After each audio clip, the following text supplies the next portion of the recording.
Gracias, Francis, muy bien. Bueno, vamos a proceder a compartir nuestra pantallita del día de hoy con el tema que vamos a tratar el día de hoy.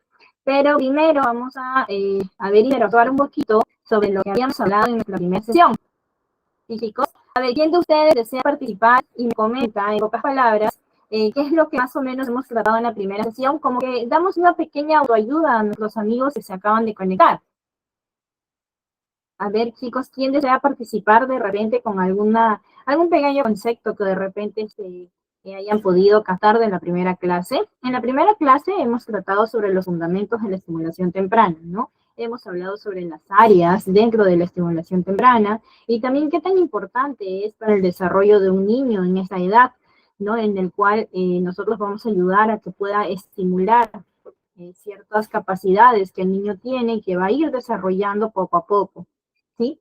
Si no hay nadie para participar, entonces podemos continuar, no hay ningún problema. ¿Quién de ustedes tiene... Hola, Caterine, ¿qué tal? ¿Cómo estás? Buenas noches. Sí, muy bien, Pamela. Eso es lo que hemos tratado. Muy bien, Jimena, muy bien. Eso quiere decir que ustedes están muy al pendiente entonces de lo que hemos tratado en esta clase, ¿no? Entonces vamos a seguir con nuestro segundo tema del día de hoy. El segundo tema trata sobre el entorno familiar y el desarrollo en familia. Vamos a cambiar de nuestro PPT para que podamos continuar. Acá hay un punto importante dentro del entorno familiar. Como nosotros recordamos, ¿no? Y vamos a mencionar claramente, cuando una mamita está en temporada de gestación y nuestro bebé está en formación, ¿ustedes qué creen? ¿Creen que el ambiente familiar, creen que la mamita puede transmitir todo nuestro bebé cuando está en formación dentro de nuestra barriguita? ¿Quién me dice sí? Por favor, me levantan la manito. ¿Creen que sí les afectaría? ¿Les afecta o no les afecta? ¿Ustedes qué creen? ¿Qué consideran? Milagros, te escuchamos. Camila, muy bien. Sí, Milagros, puedes participar. Sí, considero que sí afectaría, en este caso, al bebé.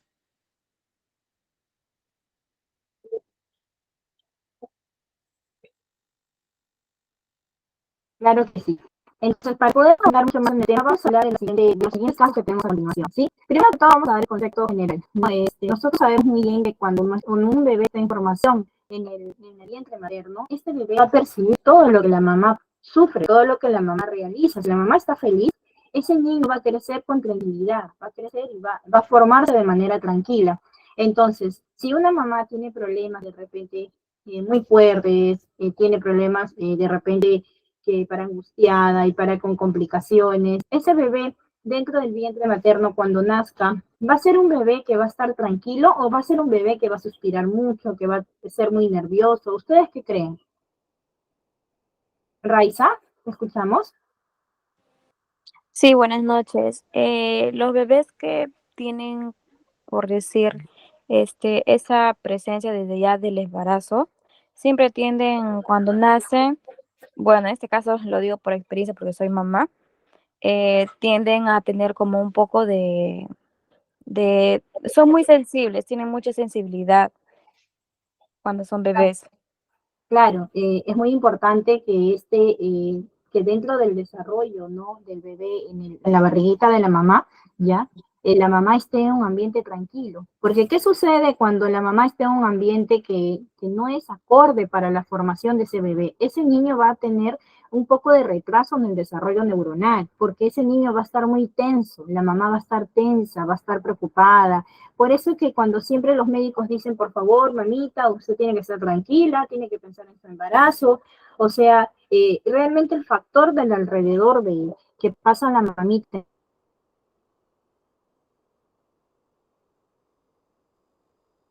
en este proceso es muy importante, porque eso le va a ayudar a que pueda generar eh, el vientre materno del bebé. Entonces, cuando nosotros tenemos ciertas complicaciones, ahí vamos a tener Entonces, nosotros para poder tener un niño que sea seguro, que tenga bastante estabilidad emocional y que se desarrolle de manera regular, por así decirlo, ¿no? Este niño tiene que estar muy bien y la mamá tiene que estar muy tranquilo. Por eso es que es muy importante el ambiente familiar en el cual está la mamita, ¿sí? Por eso que muchas veces, a veces tomamos decisiones en que cuando sucede algún tipo de problema, es mejor no mencionarle nada a la mamita para que la mamita esté tranquila. Obviamente que a veces suceden cosas, ¿no? Y que en el trayecto, evidentemente, hay cosas que no se pueden evitar. Pero lo importante es darle esa seguridad que necesita. La mamita tiene que tener una estabilidad emocional para que ese niño pueda formarse de manera adecuada. Recordemos que en este crecimiento intrauterino, porque es un crecimiento prenatal, ¿no? Este bebé va a absorber todo, enfermedades, problemas de repente emocionales, hasta problemas psicológicos que se puedan desarrollar en este proceso.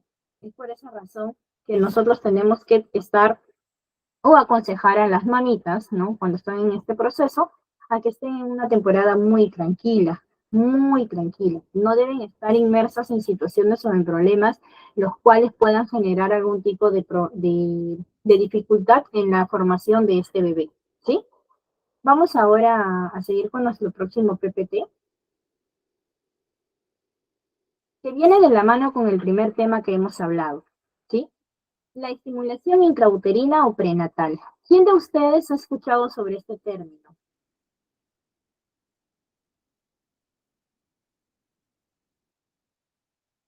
¿Alguien de ustedes ha escuchado sobre este término? Bueno, vamos a hablar del concepto general para que nosotros podamos comprender este término en sí. Como nos dice nuestro PPT, ¿no? Que dentro de este proceso, ¿ya? De crecimiento y desde el inicio de la vida, ¿ya? Los bebés están en formación, son capaces de sentir, son capaces de aprender, son capaces de desarrollar ciertas actividades dentro del embarazo. Por ejemplo, ustedes han escuchado casos de repente en que hay bebés que bailan cuando están dentro de la barriga de la mamita.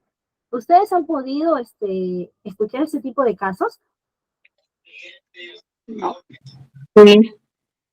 Sí, efectivamente. Armando, ¿quieres participar? Te escuchamos. Sí, buenas noches. Buenas noches. Bueno, mi hijita bueno, obviamente no en mi vientre, ¿no? En el vientre, en el vientre en el vientre de su madre, yo siempre le colocaba a mi hijo música, bueno, a mí me gusta música de los 80 en inglés.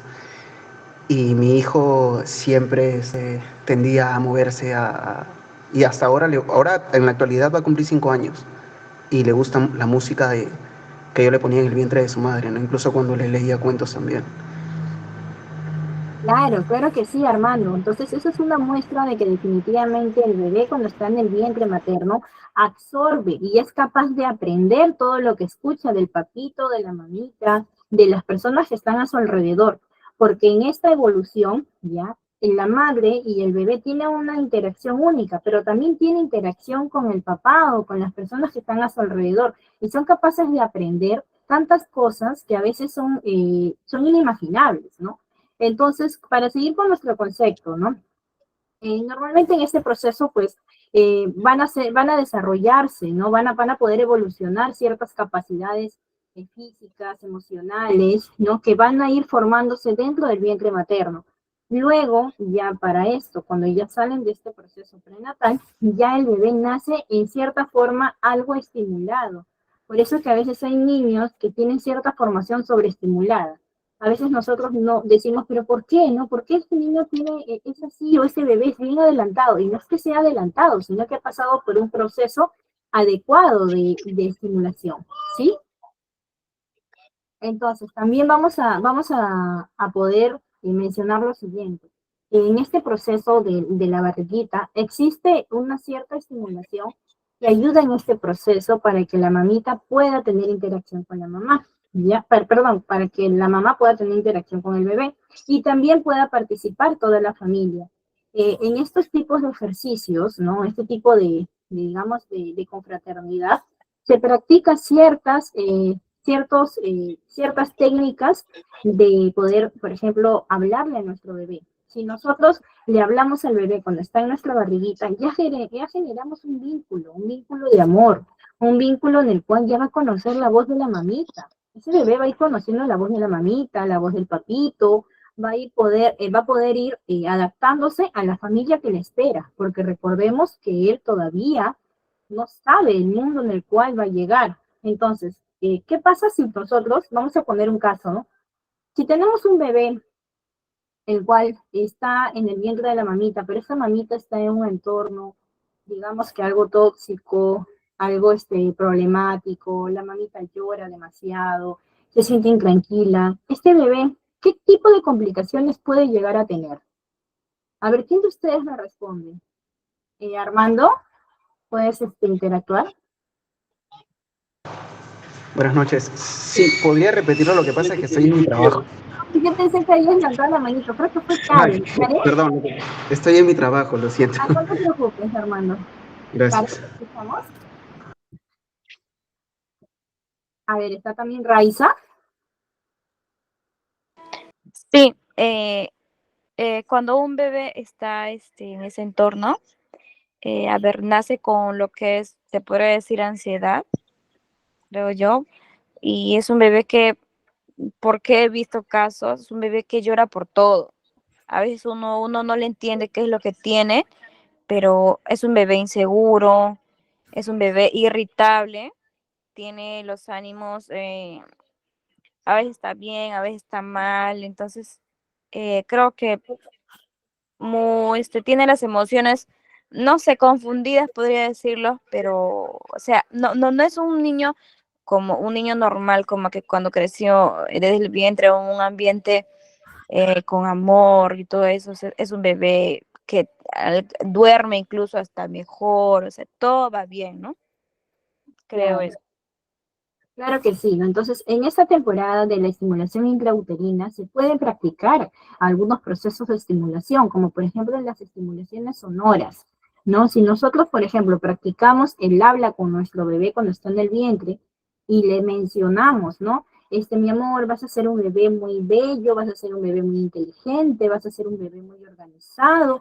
Le estamos mentalizando prácticamente a ese bebé cómo puede llegar a ser. Entonces, cuando nosotros encaminamos de manera positiva a nuestro bebé cuando está en nuestro vientre, ese bebé va a nacer tranquilo, va a ser un bebé que va a sentirse seguro en el proceso de crecimiento que tiene en todo su embarazo. Pero sin embargo, si comienza a tener problemas la mamita, ese niño puede nacer muy nervioso, puede nacer con cierta ansiedad, cierta inseguridad, y a veces ese tipo de formación que hay en ese proceso prenatal va a conllevar que a futuro su personalidad y su carácter puedan llegar a ser, digamos, un factor negativo para su desarrollo en la adultez. Es por eso que en este tipo de estimulación, tanto la intrauterina como la estimulación temprana, que es parte de la estimulación en sí, del ciclo 1, ¿ya? Nosotros realmente vemos que todo este tipo de proceso es muy importante para que el niño pueda nacer de forma adecuada y pueda desarrollarse de forma tranquila, ¿no? De forma positiva. Recordemos que creo que si nosotros siendo adultos, pues nos perjudica, de repente nos molesta algún proceso negativo en el cual de repente podamos estar viviendo, imagínense ese bebé que está en nuestro vientre, ¿no? Que si la mamá siente miedo, él también va a sentir miedo. Que si la mamá llora y se siente triste, él también se va a sentir triste. Y sí, ahí por ejemplo, yo les voy a comentar un caso muy particular, ¿no? Yo, por ejemplo, soy mamita también, ¿no? Entonces, cuando he estado gestando, me acuerdo que una vez me tocaba una cita muy temprana, ¿no? Una ecografía. Entonces, yo por estar apurada dije, ya después me como algo, pero sin embargo tenía todavía algo de apetito, ¿no? Entonces yo dije, ya una vez para que me atiendan, ¿no?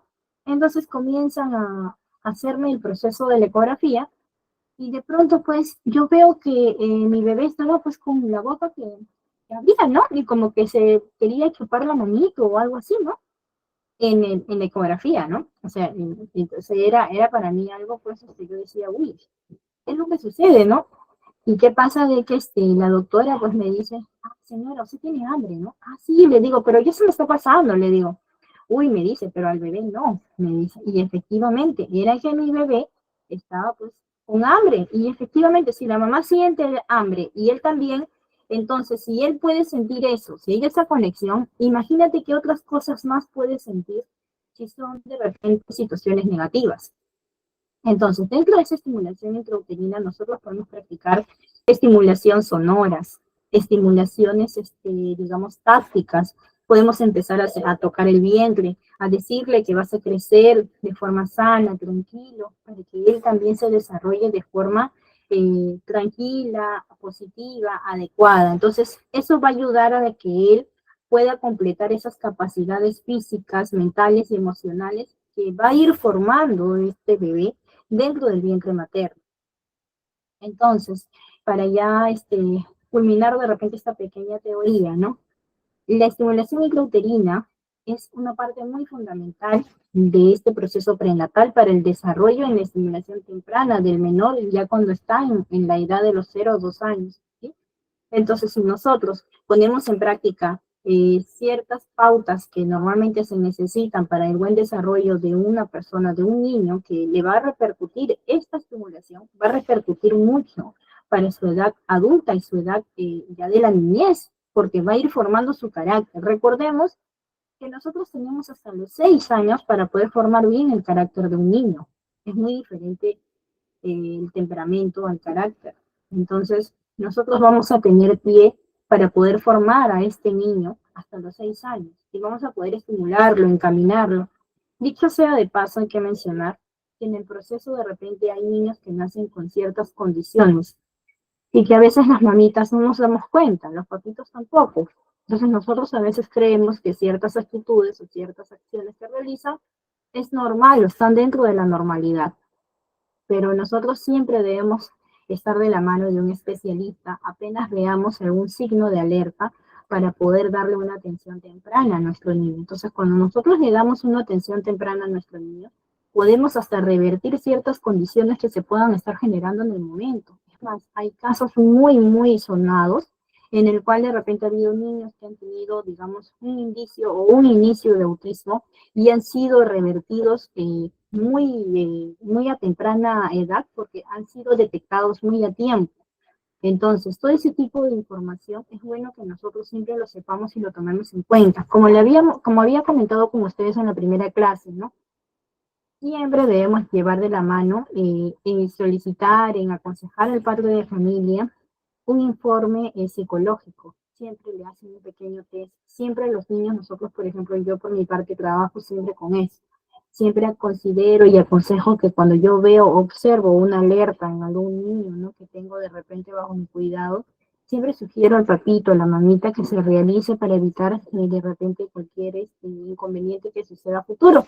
Entonces, cuando es así, ya nosotros tenemos el diagnóstico oficial y ahí ya trabajamos de forma más intensiva en lo que tenemos que tratar de ayudar para poder estimular a ese niño a salir de ese pequeño mundo que de repente se está cerrando, ¿sí? Entonces, ya para poder ya terminar este tema de la estimulación intrauterina, vamos a dejar en claro que es dentro del proceso de crecimiento y desde el inicio de la vida, en la edad prenatal, los bebés en formación son capaces de sentir y de aprender. Yo considero que esa es una teoría muy básica y la más importante que tenemos, porque sí, los bebés son capaces de sentir, son capaces de aprender, son capaces de escuchar, son capaces de desarrollarse y de poder captar todo lo que oyen a su alrededor. Así que eso es algo que siempre debemos tener muy en cuenta, ¿sí? Vamos a seguir con el siguiente tema, el siguiente punto a tratar. Ahora, ¿quién de ustedes, las mamitas, saben la importancia del apego? ¿Quién de ustedes tiene un bebé en casa o un niño en casa o ha tenido un niño en casa y de repente ya está más grandecito, que la seguía o lo seguía por todos lados de la casa y que no los dejaba, pero ni siquiera hacer nada? A ver, ¿quién me levanta la manito? ¿Quién me dice, por favor, quién de ustedes ha pasado por un proceso de apego con sus niños o con sus niños en el aula? Ángela, ¿te escuchamos?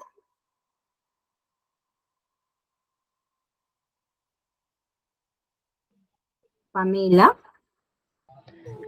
Licenciada, buenas noches. Sí, yo Buenas tengo noches. mi niño de 7 años ¿Ya? Y él ha sido un niño así bien demandante, ¿no? Todo el tiempo no podía hacer nada, hasta ahora, ya tiene 7 años y es independiente, pero siempre está ahí preguntándome, mamá esto, mamá el otro, todo el día, mamá, mamá, mamá. Claro, Pamela, lo que pasa es que es un niño que se siente muy apegado a ti. Entonces, por ejemplo, nosotros vamos a hablar ahorita de la importancia del apego. El apego es muy importante para que un niño comience a tener mucha seguridad para su vida. Es más, eso le ayuda a contribuir mucho a la solidez de los aprendizajes emocionales que ellos necesitan para ello. Y normalmente adquieren, en la primera infancia, adquieren mucha seguridad y esa seguridad les ayuda a ser adultos que se van a sentir muy seguros, ¿no? Pero normalmente nosotros decimos, ¿pero qué es el apego, Miss? ¿No? Esto se define como los primeros vínculos que se establecen desde el nacimiento del niño con la mamá, ¿no? Y sirven normalmente para poder tener una base sólida, emocional y segura que les va a ayudar para el resto de sus vidas. Entonces, el apego es sumamente importante. Eso ayuda a que el niño pueda encaminarse, pueda tener seguridad, pueda tener bastante determinación para realizar las cosas. Un niño seguro es un niño que puede desarrollarse de forma adecuada. Es un niño que se va a sentir confiado. Es un niño que va a sentir que puede realizar todo lo que se propone en la vida porque va a tener esa seguridad de que va a tener un apoyo en su vida. Entonces, muchas mamitas, por ejemplo, he tenido muchos casos que hay mamitas que me decían, ¿no? Miss, pero ya no puedo hacer nada, Miss, porque ya de verdad que ya está muy apegado a mí. Y hay términos en que a veces dicen, ¿no? Por ejemplo, hay papás que yo he escuchado, uy, no, es muy apegado a su mamá, yo ya no sé qué hacer ya, yo le he dicho que no, que ya, que hay que separarlo, ¿no? Pero aunque no crean, esa es una técnica que es de lo peor. Nosotros no podemos obligar a romper un vínculo de noche a la mañana. Cierto vínculo que se ha generado desde el vientre materno, ya con la mamita, este bebé va a tener bastante problemas si ustedes rompen ese vínculo de esa manera. Exacto, Francis. La sociedad lo ve mal porque a veces quizás lo ven como que de una forma negativa, ¿no? Que es un niñado, que es una niñada, que paraba al lado de la mamá. Y he visto que hay casos en que dicen hasta, no, es que es muy mamitis. Pero el término mamitis no es malo, no es malo, porque solamente hay que saber, como dice Caterina, hay que saberlo manejar. El niño es un ser muy inteligente, muy inteligente. Ellos captan hasta la más mínima palabra que uno les menciona. Entonces, cuando nosotros le hablamos bonito, quizás en el momento a veces el niño no entiende. Exacto. Una cosa es el apego y otra cosa es que dependa de la mamá, ¿no?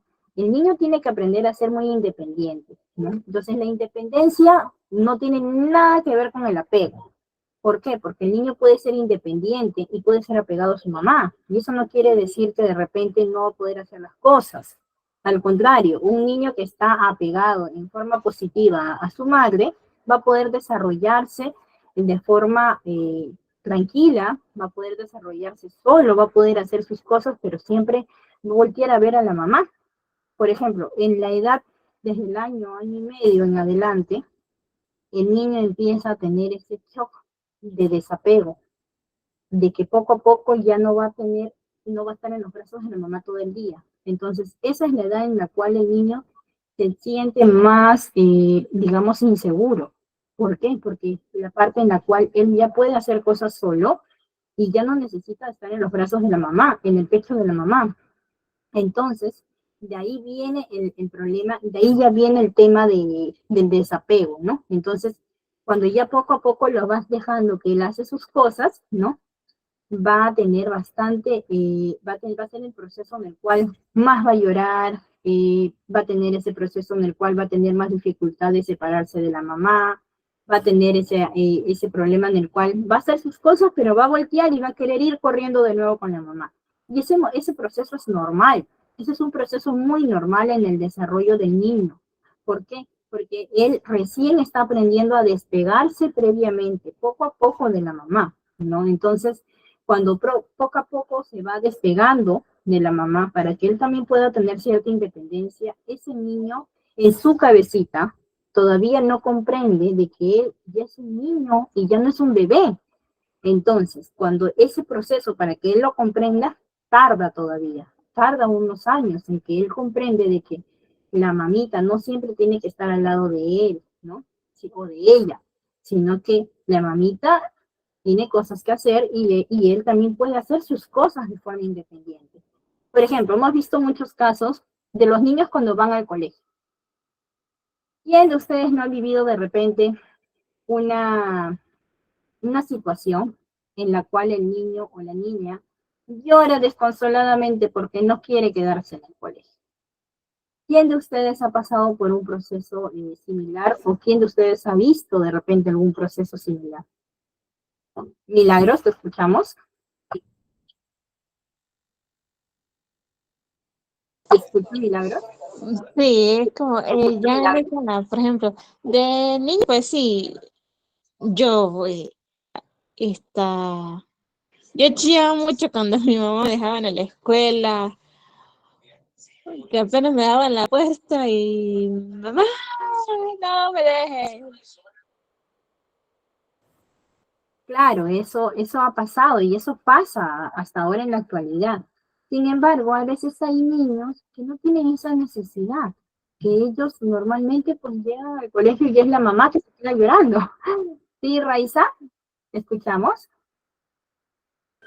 Sí, yo recuerdo cuando era pequeña, mi mamá me dejaba engañándome que se iba a comprar una manzana o algo y me dejaba con la Miss y veía a mis compañeritos revolcarse en el piso, pues, ¿no? Pero yo no. Yo me paraba un costadito y veía que todos los niños hacían su escándalo, pero yo me quedaba feliz en el colegio. Claro, entonces, pero eso es porque ella de seguro pues tuvo bastante apego con su mamá y ya se volvió segura. Un niño seguro va a ser capaz de poder comprender que puede quedarse sin la mamita. Entonces, por eso es muy importante que este apego sea de forma positiva, adecuada y sea de forma progresiva el desapego. Porque cuando el desapego se realiza de forma brusca, el niño comienza a tener una inseguridad, pero que es marcante para toda su vida. Entonces, lo más usual que se realiza en este tipo de escenas, por ejemplo, una vez, por ejemplo, yo tuve un caso de un niño, que ese niño lloraba cada vez que la mamá quería dejarlo, ¿no? ¿Y qué pasa? ¿Cuál era el error de la mamá? Que lo dejaba ahí, el niño quizás se distraía y ¡plum! Se mandaba a mudar la mamá, pero no le decía nada, pero no le hablaba, era un niño de 2 años, no le hablaba nada, para nada. Y el niño al ver que obviamente no nos conoce, no conoce a sus compañeros, ¿no? Lloraba desconsoladamente. Era un tema que era incontrolable por la auxiliar. Entonces, ¿qué técnica tuvimos que realizar ahí nosotros?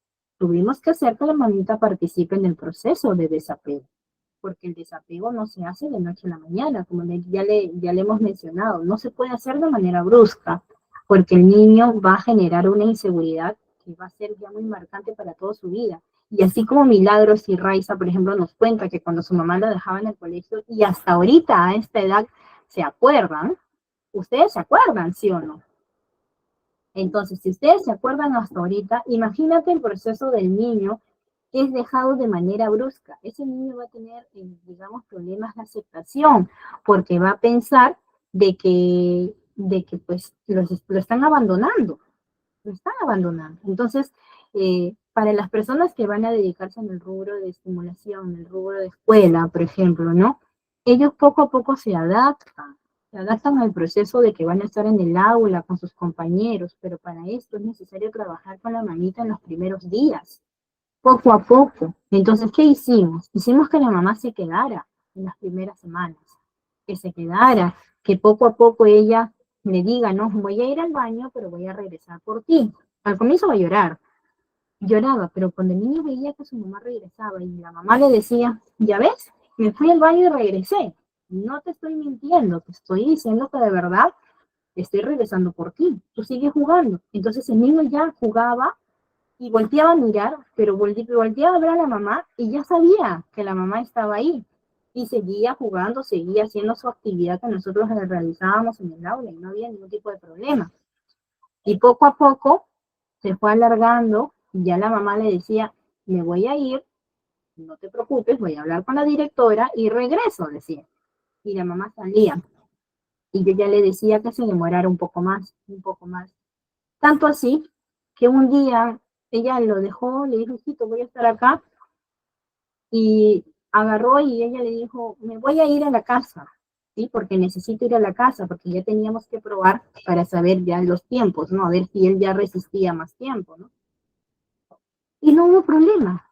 Cuando la mamá vino a recogerlo, ese niño muy feliz de la vida le abrazó a la mamá, se fue tranquilo. Al día siguiente ya venía y ya la mamita lo dejaba y ya no tenía ese problema de que el niño se quedaba mal o que el niño se quedaba llorando o que había de repente algún tipo de escenas que a veces sucede, ¿no? Que he visto, por ejemplo, a veces hay colegios en los cuales el auxiliar lo agarra y la profesora le dice, váyase señora, déjelo, déjelo. Es el peor error que nosotros podemos cometer.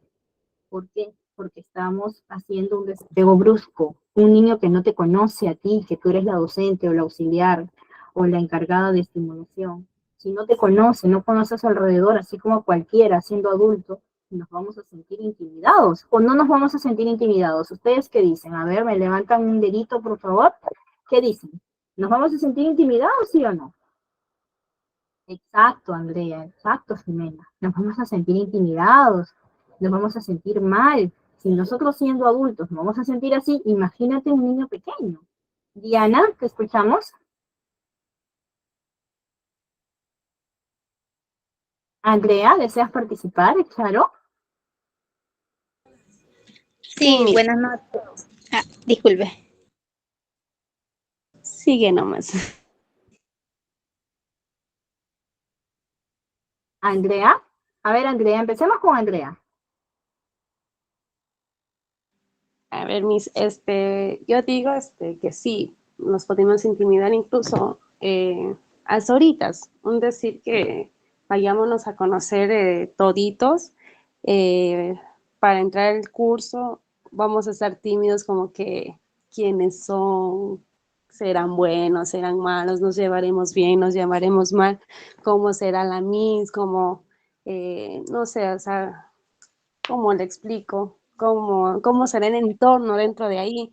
Y, o sea, yo digo, para mi parecer, en los niños, veo que es súper difícil porque dejar a las mamás, o sea, no es nada bonito. Yo digo por mi hija, ella es, mami, no me quiero ir a la escuela a veces. ¿Por qué? A veces hay niños que no las tratan bien, a veces las licenciadas no las comprenden, uno hay que hablar bonito, sea con los niños o con la licenciada, para que haya un buen entorno, un buen entendimiento, porque de ahí comienzan a enfermarse, no quieren asistir, hay que estarles rogando a que vayan a clases. O sea, a mí me ha pasado eso y sí se me hace complicado decirle, mija, tienes que ir a estudiar para que aprendas, para que seas alguien en la vida, pero sí es complicado como mamá. Claro que sí, ¿no, Andrea? Es bien complicado. Por eso que la importancia del apego, ¿no? Tiene como parte fundamental para poder tener un desarrollo integral en el niño, es que en primer lugar, normalmente se considera como una necesidad biológica, ¿no? Es así como comer, dormir, de repente, ¿no? Etcétera, con varias cosas, ¿no? Pero normalmente todos los seres humanos siempre tenemos la necesidad de sentirnos vinculados unos a otros, ¿no? Y eso nos ayuda a desarrollar ciertos sentimientos, emociones que son relacionadas pues con el afecto, con el cariño, con el cuidado, la protección, con el amor. Entonces, durante este desarrollo, ¿no? Normalmente el apego va a brindar a los niños pues cierta seguridad, cierta calma, cierta confianza, va a reforzar su autoestima también, porque se va a sentir bien con él mismo y va a promover poco a poco la autonomía que el niño necesita de forma progresiva. Entonces va a poder enfrentar un mundo de forma segura, siempre y cuando pues este apego se dé de forma positiva, ¿no? Entonces, ellos cuando ya se sienten reconfortantes en cierto lugar, ya han podido darse cuenta que definitivamente son capaces de que ellos pueden estar en ese lugar o pueden hacer ciertas cosas solos, ellos ya no van a tener necesidad de que puedan tener ese miedo a presentarse en la vida ante otras situaciones. Entonces, el apego realmente considero que es uno de los puntos muy importantes que empieza desde la niñez y sigue hasta la vida adulta. Porque recordemos que a veces en siendo adultos, a veces tenemos esa necesidad de estar de repente apegados hasta las personas, ¿no? Y a veces nos apegamos tanto que a veces cometemos el error hasta de tener apegos negativos. Por eso que nosotros es muy importante que nuestra autoestima, nuestra seguridad se pueda forjar desde los primeros años de vida. Armando, ¿sí? ¿Deseas participar? Sí, eh, yo siento que en ocasiones a veces queremos trabajar o corregir a los niños. Eh, Considero que debemos trabajar primero nosotros como padres, ¿no? A veces queremos que el niño no sienta miedo, no se frustre, no se enoje, pero recordemos que las emociones no son buenas ni malas. Las emociones son nuestras compañeras de viaje y siempre van a estar ahí. Yo, bueno, estudié psicología, no culminé, trabajé en el área de recursos humanos, psicología organizacional, y cuando tuve mi hijo, empecé bueno, no empecé a estudiar, a ir a un instituto, pero empecé a culturizarme, a leer un poco acerca de esto, ¿no? Y creo que debemos primero trabajar en nosotros mismos, ¿no? En primera instancia creo que primero nosotros, para luego corregir, a veces retroalimentamos la conducta de nuestros hijos también. Claro, ¿no? Por ejemplo, ¿no? Ha habido muchos casos que de repente ya nuestros niños, por ejemplo, llegan a la etapa de la adolescencia. Y a veces nosotros mismos como padres no comprendemos el proceso que ellos están pasando. También ellos están haciendo un cambio drástico, ¿no? De ser pubertos a ser adolescentes. Entonces hay un cambio hormonal, hay un cambio brusco. Pero lo que dice Armando, pues tiene mucha razón, ¿no? Entonces, todo parte también de cómo el padre puede seguir formando esa capacidad, esa seguridad en el niño. Y todo va a partir desde uno mismo. Por eso que es muy importante que nosotros, ya retomando el tema del apego, sepamos cómo vamos a afrontar esta situación. Porque si nosotros no somos capaces de darle seguridad a nuestros hijos, ¿ya? Nadie más le va a dar seguridad a ellos. Somos nosotros los únicos responsables de una formación positiva en nuestros hijos. Y somos los únicos responsables también de forjar un carácter adecuado según la sociedad en la cual nosotros estamos hoy en día. Entonces, en los primeros años de vida, se puede forjar todo este tipo de valores, todo este tipo de sentimientos, de emociones. Y los niños en esta edad tienen muchos problemas para poder canalizar sus emociones. Entonces, para que ellos puedan aprender a canalizar estas emociones, nosotros tenemos que ser muy evaluativos, muy observadores, como les había mencionado en la primera clase. El canalizar las emociones en uno mismo y en nuestros hijos no es un trabajo fácil, sobre todo cuando ya tienes hijos que son ajenos a ti. Por ejemplo, en el caso de docentes, en el caso de estimuladores, así como ustedes, ¿no?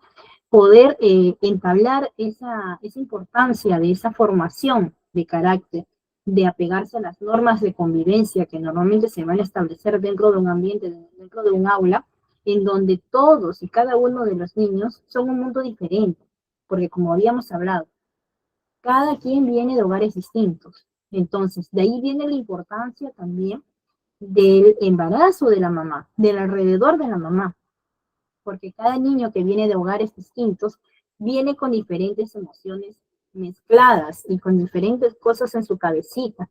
Entonces, para que un niño pueda tener esa necesidad de seguridad, de estabilidad que va a requerir para toda su vida, este niño tiene que ser forjado de una forma eh, muy positiva por parte de sus padres. Como siempre he mencionado, la educación viene primero de casa.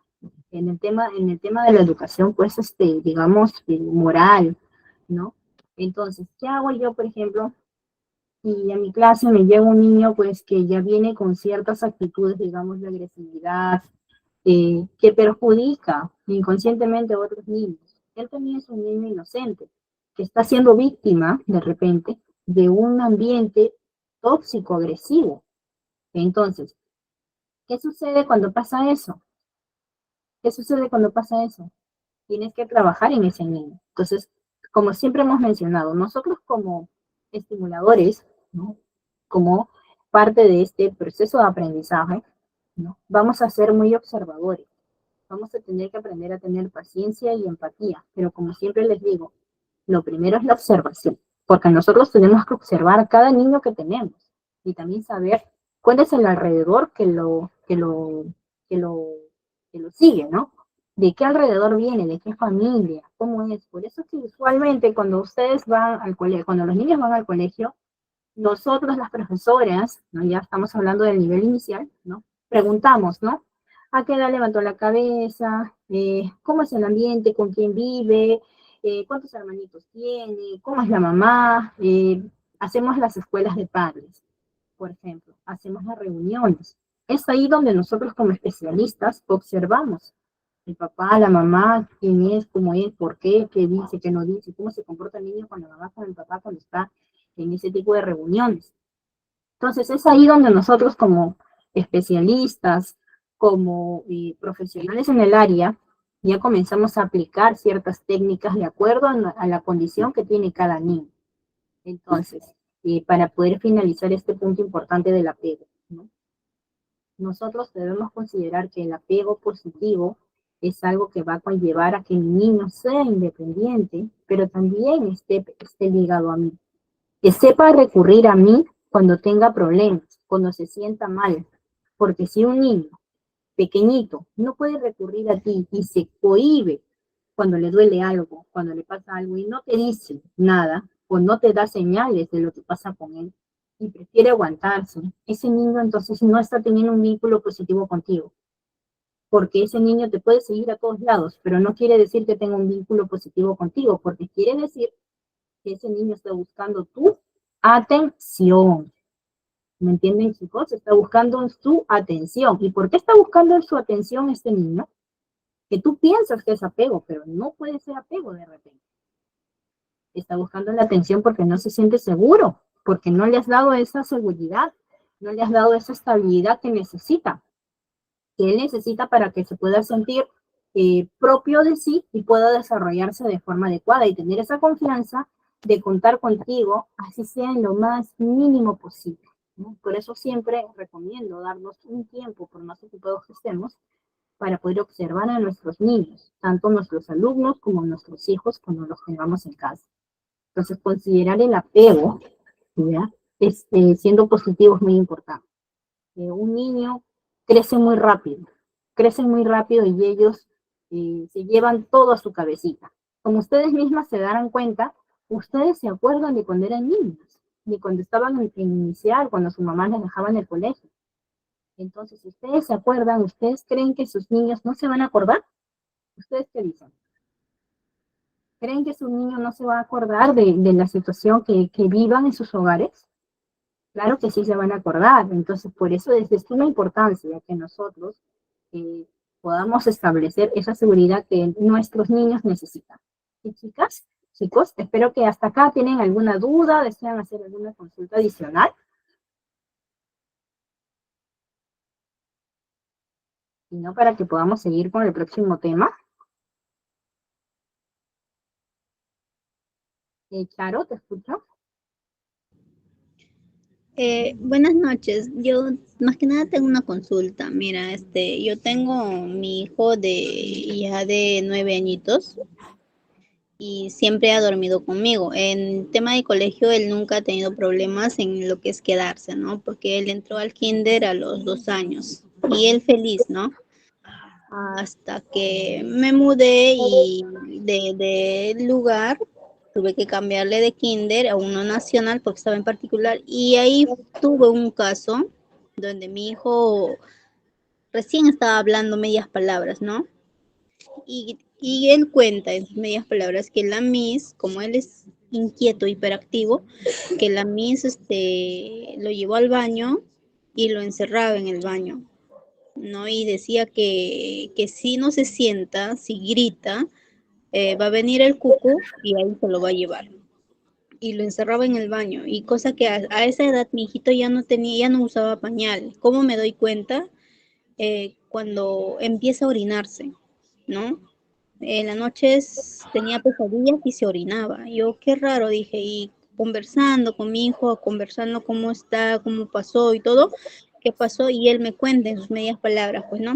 Voy yo a reclamar a la Miss pero la Miss se niega, pues no, las palabras contra mi niño, pues que está mintiendo, que se está inventando, que eso no es cierto, y yo lo saqué de ese colegio. Ya lo puse a uno particular donde a mi hijo le ha ido muy bien, ¿no? Él mismo quería ir a su colegio contento, porque el niño cuando le tratan bien, va contento, va feliz, ¿no? Ya, eso, claro, y como y él tiene fobia a la oscuridad. Desde ahí, yo supongo que desde ahí tiene miedo al ir al baño solo o a oscuras o estar en la casa a oscuras, tiene miedo, ¿no? Yo eh, cómo puedo más que nada ayudarlo de que tenga confianza en que no va a pasar nada, pues, ¿no? Porque él ya tiene 9 años. Y aparte tengo otra preguntita más. ¿Y cómo puedo ayudarle de que él duerme conmigo, ¿no? Y él tengo su cama aparte, pero él no, cuando yo lo separo, él se pone a llorar, no llora. A veces cuando ya le explico que él ya está grandecito y tiene que dormir aparte, no puede dormir, tiene pesadillas, ¿no? Pero cuando yo duermo con él duerme tranquilo. Yo, ¿qué tanto daño le estoy haciendo durmiendo con él? ¿O cómo puedo yo ayudarle a superar esa situación? A ver, primero, con el primer punto, ¿no? Es una pena a veces escuchar que hay ciertos colegas, ¿no? Ciertas colegas que definitivamente pues no aman su carrera, ¿no? Porque es muy diferente estudiar por estudiar y es muy diferente estudiar por vocación, ¿no? La docencia es una vocación de servicio. Cuando uno estudia básicamente la docencia, ¿no? Es básicamente para dar un servicio a tus alumnos, a tus niños, ¿no? Independientemente de cuál sea la condición en la cual tú labores, ¿no? Entonces, aquí vamos con el término que es muy importante, capacitarse, estudiar, porque hay a veces, digamos, docentes, ¿no? O a veces auxiliares que quizás no tienen la preparación adecuada para poder, trabajar en este proceso, ¿no? Lo que le han hecho, por ejemplo, a tu niño es algo muy marcante, eso es un trauma ya, eso es un trauma ya emocional, ¿no? Tanto es así que miren cómo ha marcado tanto en su vida, que ya ahorita tiene 9 años y todavía tiene miedo de ir al baño. Entonces, cuando hay una especie de fobia en este proceso, lo que debes hacer o puedes iniciar, no te puedo dar específicamente una técnica porque todos los niños avanzan según la condición en la que se encuentran y para eso uno siempre tiene que evaluar, pero según lo que tú me comentas, lo que puedes iniciar es acompañándolo al baño, pero con la luz apagada. Que él entienda que esté la luz apagada o prendida, pues estás en casa, ¿no? Entonces, poco a poco él va a ir sintiendo esa seguridad. Entonces, él va a poder de repente desprenderse poco a poco y ser más autónomo, siempre y cuando tú le hables mucho y bastante, ¿no? Él se tiene que aferrar a algo para sentirse seguro. Y el hecho que ya ha pasado este proceso cuando ha sido niño, entonces va a demorar todavía su proceso de poder él, digamos, adaptarse a esto, ¿no? A este cambio que él ha pasado ya de tantos años, pero que sin embargo lo sigue padeciendo. Entonces, al seguir padeciendo, obviamente es algo que le va a todavía repercutir en su vida, porque mira ya cuántos años. Entonces, él ya ha debido de pasar este proceso. Entonces, en este caso, lo que tú puedes hacer es tratar de acompañarlo así sea a oscuras, ¿no? Para que él pueda ir dándose cuenta que no hay nada, que no existe otra cosa más que él y tú y la casa, ¿no? Entonces, poco a poco él va a ir sintiendo un poco más de seguridad, ¿no? Entonces, tú puedes iniciar por ese lado para ver cómo te va y ya posteriormente te recomendaría que sea evaluado también por un psicólogo para que pueda él ayudarte, ¿no? A ti, a cómo vas a poder superar este proceso, ¿no? Con tu niño porque ya tiene 9 años, él ya debió haber superado un poco este proceso. En el término del famoso colegio, que es el de dormir con nuestros hijos, yo tengo un punto muy en particular. Los hijos van a dormir, claro que a veces se van a pegar mucho a la mamá y a veces van a querer estar ahí con la mamita, ¿no? Pero todos tienen un proceso en el cual ya dejan de lado eso. Él todavía obviamente tiene 9 años y está todavía en ese proceso de inseguridad y va a querer seguir durmiendo contigo hasta que no supere ese trauma que tiene. ¿no? Porque todo parte desde el trauma que ha estado en el colegio, que lo encerraban en el baño, y que se orinaba, y que no se sentía seguro, y que ya le generó un miedo que tanto así, que ya su desarrollo, pues, de niño, le ha afectado mucho, ¿no? Mucho, tanto así, pues, que el niño ya, ya no quiere ni siquiera dejar de dormir con la mamá porque hasta tiene pesadillas, ¿no? Entonces ahí viene el problema de cómo nosotros vamos a poder tener esa seguridad de con quién dejamos a nuestros hijos. Yo siempre he considerado que tú debes siempre evaluar a los profesionales con los cuales vas a dejar a tus hijos. Si el profesional ha sido preparado, si la persona que está trabajando ahí realmente ha tenido buena referencia, los niños que están ahí, si de repente cómo los tratan los demás, ¿no? A veces siempre es bueno darse una escapadita, ¿no? Y llegar de improviso a la escuela para saber cómo se está desarrollando tu niño, ¿no? Siempre preguntándole todos los días cómo le va, observando su comportamiento, cómo va yendo, ¿no? Si está evolucionando de alguna manera o no. María, ¿te escuchamos? Señorita, una consulta y más o menos a qué edad es recomendable de que los niños dejen de dormir con los padres. Mira, normalmente no hay una edad específica en la cual ellos dejan de dormir con los papás. Mucho va a comprender de la seguridad que ellos sienten. A veces también es por un tema ya digamos, de seguridad, de tranquilidad, que está ahí, que quiere estar con la mamá porque de repente se siente solo, ¿no? A veces es un tema ahí, pero tú puedes ir enseñándole poco a poco. Puedes ir diciéndole lo siguiente: mira, vamos a practicar un juego, ¿ya? Hoy día tú duermes aquí y yo duermo allá, pero por horas. Y de ahí ya yo vengo, tú vas, yo vengo y tú vas. Entonces, cuando tú poco a poco vas implementando un juego con tu niño para que él vaya dejando ya el dormir contigo, él va a ir comprendiendo poco a poco. Hay niños que se van a portar de manera terca, y que quizás no van a querer jugar a ese proceso. Pero si tú, por ejemplo, vas a ir adaptándolo de una forma progresiva y no brusca, él lo va a comprender. Daniela, ¿te escuchamos? Muy buenas, estimada profesora. Disculpe, quisiera hacer una consultita. Bueno, en mi caso yo soy estudiante para educación inicial, pero más o menos quisiera para cómo darse cuenta que un pequeño, bueno, está sufriendo de bullying o con problemitas así en casa, porque les soy sincera, actualmente varios pequeños o bueno, de todo tipo, ¿no? Niños, adolescentes más que nada eh, es- están que sufren bastante, pues, ¿no? En esas cosas, pero disculpe. Por favor, si apagan su micro, por favor, de nuevo. Bueno, Ya, ahora están que sí. sufren bastante, pues, ¿no? Pero se quedan callados cuando entran al salón, solamente dicen estoy bien, cositas así, pues, ¿no? Y se podría decir que como que están con una máscara puesta, pues, ¿no? No dicen su realidad, lo que tienen y cositas así, no sé si me dejo entender. Y bueno, lo digo porque yo he también pasado cosas así con mis compañeros cuando estaba en colegio, pues, ¿no? Y nada más esas cositas quisiera preguntarle, pues, ¿no? Muchas gracias. Mira, gracias por tu observación. Mira, nosotros tenemos diferentes técnicas para poder evaluar también si un niño está sufriendo de bullying, de maltrato en la escuela o en la casa, ¿no? Y dependiendo de qué hogar viene, ¿no? Nosotros, por ejemplo, hacemos los famosos test, ¿no? A veces hacemos un test evaluativo a los padres, ¿no? El padre se le pregunta cositas, el padre responde, la mamá, comparamos y vamos sacando un análisis. Pero también tenemos el siguiente test: dibuja cómo te sientes en casa, dibuja cómo te sientes en la escuela, con quién te gusta estar en casa.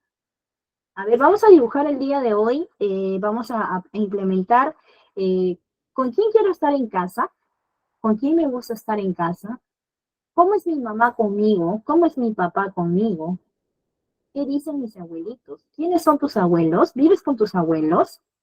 A ver, ¿quién vive con sus abuelos? A ver, ¿quién me levanta la manito y me dice? O sea, este tipo de técnicas que parecen juegos, que parecen conversaciones de repente digamos, simples, es importante porque nosotros vamos a poder percibir en la carita del niño que algo sucede, hasta en lo que dibuja, porque tú vas a poder determinar mediante sus dibujos qué es lo que está pasando con ellos, ¿no? Ustedes saben que hay diferentes técnicas dentro de los dibujos, ¿no? Si el niño no le pone pisos porque es un niño seguro, si le pone cositas alrededor es porque algo está pasando con su mente, si dibuja muchas rayas, si dibuja muchos círculos. Entonces, dentro de la educación, nosotros vamos a poder determinar bastantes técnicas porque también llevamos parte de la psicología, ¿no? Claro que no es de la carrera en sí, pero llevamos parte de la psicología. Al menos lo que hemos estudiado con la malla antigua, ¿no? Llevábamos bastante psicología, ¿no? Ahora con la malla moderna de lo que es el nuevo diseño curricular dentro de la educación inicial, ¿no? Lo que es, por ejemplo, institutos pedagógicos, universidades, ¿no? La malla curricular es muy diferente a la antigua.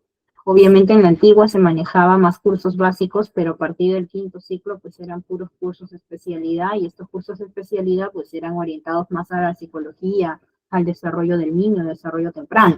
En cambio hoy en día se van más a la parte didáctica, ¿no? A la elaboración de la malla curricular y todo ese tipo de cosas, ¿no? Entonces, bueno, normalmente nosotros lo manejamos como técnicas de dibujo, ¿no? Técnicas de dibujo para poder evaluar sentimientos en los niños, ¿no? Nosotros podemos implementar diferentes técnicas, diferentes didácticas de aprendizaje dentro del aula. Entonces, es ahí donde tú puedes, de repente, enmarcar más este punto, pero tienes que dedicarte a que sea un día específico, ¿no? Y también evaluar por grupos, ¿no? Porque si evalúas por completo, a veces también unos a otros se copian. Entonces, ahí viene ya la confusión, ¿no? Entonces, siempre es bueno que nosotros veamos el momento y si de repente ya has identificado que ya tienes un niño en particular, pues dedicarte a poder atender a ese niño de repente en algún momento que tengas disponible, ¿no? Eso es lo que yo puedo mencionarte, ¿no, Daniela? Así que vamos a continuar ahora con el PPT que tenemos aquí. Ya, pueden lograr ver el PPT, ¿cierto? ¿Me confirman? ¿Sí lo logran ver? Muy bien, Evelyn, muchas gracias por confirmarme. Sí, profesora. Andrea. Gracias, Daniela. Entonces aquí vamos a mencionar algo importante. El desarrollo infantil desde los 0 meses. En el desarrollo motor desde los 0 a 6 meses, como podemos ver, ¿no? El niño levanta la cabeza, se prepara para el gateo. ¿Por qué es tan importante levantar la cabeza en el primer mes de vida del niño? A ver, ¿quién es la persona que me responde a ello? ¿Quién tiene algún tipo de conocimiento sobre ello? ¿Por qué es tan importante que en la parte, en el desarrollo motor del niño, pueda tener autonomía en su cabecita? Porque esto lo preguntan en los colegios. ¿A qué edad levantó la cabeza? Sí, establece el equilibrio y ya con eso, al momento de alzar la cabecita, comienza a ponerlo de manera ya acostada en el piso, levantar la cabecita, mantiene el equilibrio y ya puede comenzar o un estímulo para que comience a gatear. Claro, exacto. Si por favor me apagas tu micro, gracias.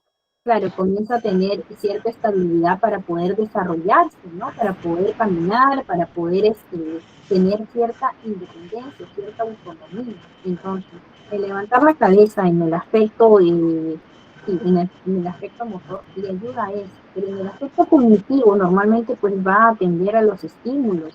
El niño va a poder tener el niño va a tener cierta habilidad de poder observar, oír, ¿no? Entonces, poco a poco este niño, a ver un momentito. Sí, a ver, la preguntita ahorita las vamos a responder en unos segundos, ¿sí? Vamos a terminar esta partecita para que podamos avanzar, ¿sí? A ver, entonces, en el aspecto cognitivo de los 0 a 6 meses, el niño tiene que atender a ciertos estímulos. Por ejemplo, a veces nosotros, cuando estamos en la parte de la estimulación, le vamos a hacer ciertos ejercicios, ¿no? Por ejemplo, tenemos al bebé y le vamos a hacer sonidos por la izquierda, por la derecha, para saber qué tanto oye y de qué oído es de más. También el tema de que se vaya volteando. El niño, para que pueda ir volteándose, tiene que tener una estimulación, tiene que tener algo que le llame la atención para que él pueda tomar acción de poder intentar hacer algo nuevo, y eso le va a brindar un desarrollo. Esto le va a ayudar a brindar un desarrollo, lo cual él se va a empezar a desenvolver de forma segura. Entonces, en el aspecto del lenguaje, normalmente se va a comunicar con el llanto, con la sonrisa, con el balbuceo. Como habíamos mencionado en la primera clase, el niño se puede comunicar y se comunica con la mamá, porque incluso nosotros como madres y como especialistas ya podemos lograr identificar el tipo de llanto, si es un llanto de hambre, si es un llanto de tristeza, si es un llanto de repente de frío, de dolor, todo ese tipo de cosas el niño puede comunicar. Lo único que le faltaría es realizar el habla para que ya pueda digamos que, comunicarse totalmente, ¿no? En el aspecto social, va a depender mucho de los padres y de las personas próximas. Va a sentirse seguro con las personas que ya conoce, más no con las que no conoce. En algunos casos hay niños que, por ejemplo, pueden sonreír con otras personas que no conocen, pero no se dan como para irse con esas personas, ¿no? Entonces, de los 6 meses al año, ya tenemos el gateo, el niño ya se pone de pie, ya da pasitos, ¿no? Ya da pasitos. En el aspecto cognitivo comienza a seleccionar, ya tiene un juguete favorito, ya comienza a aumentar su independencia y su curiosidad. Aquí es donde empieza ya la temporada de la exploración. Comienza a querer aprender cosas nuevas, a querer probar por aquí, gatear por aquí y por allá. Puede decir en algunos casos algunas palabras, en otros casos pues a veces hay niños que demoran y eso es normal también en el proceso de su desarrollo porque cada niño va a empezar a desarrollarse según cómo se sienta seguro y según cómo sienta que puede haber sido estimulado, ¿no? También muestra interés por los grupos más grandes, ¿no? Al comienzo es un poco más, digamos, temeroso y solamente le gusta depender de mamá, papá, quizás las personas cercanas, pero luego ya empieza a interactuar más con las personas de su alrededor. De los 12 a 24 meses, nosotros vamos a ver que el niño ya puede andar, ya aprende a subir escaleras, quizás apoyado de la mamá, del papá, de la familia, de la persona, del estimulador, porque nosotros, por ejemplo, dentro de la estimulación temprana vamos a poder encontrar estos cojines de equilibrio, ¿no? Estos juegos de equilibrio que normalmente hay en las escuelas. Entonces, esto es sumamente muy importante para el desarrollo dentro de la estimulación temprana, porque al niño le vamos a ayudar a que pueda desenvolverse de forma segura, ¿no? Va a subir, va a bajar, va a desplazarse, entonces va a ir generando una independencia. También ya muestra interés por los libros en el aspecto cognitivo, le gusta mirar las imágenes y es ahí donde nosotros podemos aprovechar el tema de la lectura, de los cuentos, ¿no? De poderle leer, de poder jugar con nuestros famosos títeres, como les mencionaba a ustedes en la clase anterior. El jugar con títeres es sumamente importante. El niño puede desenvolver hasta una personalidad que él mismo crea y que él mismo puede hacer hasta su propio cuento de manera creativa. Van a poder ellos escuchar. Y es más, hasta se van a reír porque cuando ustedes juegan con títeres, ustedes cambian su voz. Entonces el niño se sorprende y va a pensar que efectivamente hay otro muñequito que está hablando. Entonces ahí es donde nosotros podemos comenzar también a sacarle ciertas palabritas, cierta información que de repente el niño no quiere confiarte a ti de repente como profesora, como estimulador, no quiere, pero de repente el muñequito sí, y te haces pasar por el muñequito, ¿no? Entonces tú le puedes decir el juego, ¿no? A ver, yo no voy a oír, pero tú le puedes contar a él, ¿no? El niño es tan inocente que él va a pensar que es otra persona, ¿no? Y entonces va a empezar a confiar en ese muñeco y poco a poco va a poder de repente hablar o va a poder mencionar si algo le molesta. Y este tema de los títeres, y les comento que lo pueden aplicar ustedes hasta el primer, segundo grado ¿no? de primaria, ¿no? Que es muy importante. Luego empiezan pues a unir palabras, ¿no? Ya hay cierta equivocación con frecuencia en las palabras que mencionan, pero ellos van aprendiendo en ese proceso, ¿no? Y aquí es donde van perdiendo un poco el apego de los padres y buscan ya jugar con otros niños, siempre y cuando ya tengan interacción con otros niños. Esta es la edad precisa de 1, 2, 3, 4 años, en la cual ya nosotros tenemos que darle cierto interés a nuestros niños, de que jueguen con otros niños, de que vayan al parque, de que de repente puedan observar otro tipo de panorama que no sea solamente la casa. De los 2 a los 4 años, en el aspecto motor, puede aprender a montar bicicleta, puede aprender a patinar, a jugar pelota. En lo cognitivo ya presta más atención por el dibujo. En el lenguaje ya prácticamente se le puede comprender. Va a tener algunos problemas, de repente puede tartamudear un poco, pero eso es parte del proceso de aprendizaje del habla. Entonces ellos van a poder expresar ciertas emociones y pensamientos ya a partir de los 4 a 6 años. Y así como estamos viendo, por ejemplo, en este PPT, tenemos que estar siempre atentos a ciertas señales que están normalmente especificadas dentro del desarrollo de nuestros niños. Pero ¿qué sucede cuando de repente no pasa este desarrollo? ¿Qué pasa si no sucede este desarrollo? Entonces, por eso nosotros estamos como observadores, que tenemos que estar viendo para poder detectar si es que puede haber algún problema y se le puede absorber a tiempo en el niño, ¿no? Bueno, por acá me hicieron una pregunta. ¿Cómo podemos estimular a que el bebé ingiera alimento? Eso va a depender mucho de la edad. Pero, por ejemplo, normalmente cuando empiezan a comer es muy importante dejar que ellos exploren su alimento, que ellos jueguen con su alimento, que aprendan a tener las texturas. Por eso mencionábamos en la primera clase, no sé si recordarán, el tema de la estimulación sensorial. ¿Qué tan importante es para que ellos puedan desarrollar esa estimulación mediante sus alimentos? Porque así no coma un plato regular, basta lo que tienen en la mano, van a ir comprobando, van a ir sabiendo qué textura es y van a poder comprender qué tan importante es el tema de poder sentir esos alimentos y poder comerlos, porque ellos están en toda la edad de la exploración. Entonces, en esta edad, definitivamente, pues ellos van a empezar a tener esa capacidad de poder probar cosas nuevas, pero obviamente vamos a tener que estar con bastante supervisión. Recordemos también,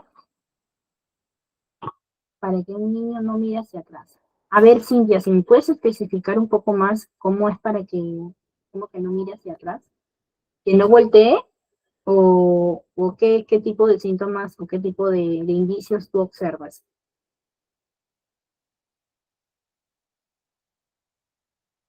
¿Cómo hace este niño? ¿Voltea hacia atrás cada vez que camina?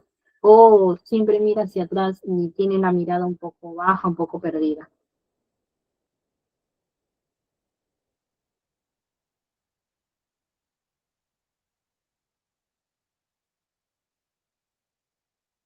¿Cintia? Bueno, si fuera en alguno de los casos mencionados, ¿no? A veces hay que evaluar por qué el niño reacciona de esa manera. Entonces nosotros tenemos que estar atentos a ciertos estímulos. A veces hay niños que miran hacia atrás porque quieren jugar, ¿no? Creen de que están jugando con ellos. Y ve hacia adelante.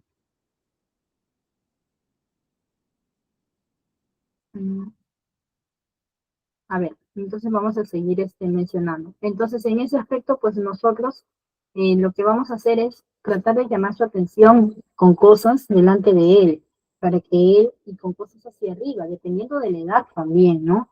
Porque no sabemos de qué edad tiene, entonces digamos que en ciertas edades hay diferentes indicios que nosotros tenemos que tomar en cuenta, ¿sí? Bueno, ahora vamos a seguir con nuestro próximo PPT. Este es un tema muy, muy redundante, muy importante, muy bonito. Considero que eso va a ayudar mucho que nosotros podamos conocernos a cada uno de nosotros.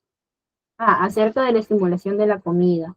Bueno, como les mencionaba, ¿no? Es bueno que nosotros pongamos a los niños en su zonita de comer o en donde estén comiendo con sus propios alimentos. Aparte de lo que tú le estés dando, claro está, ¿no? Él también tiene que tener un desarrollo de su propia autonomía para poder alimentarse.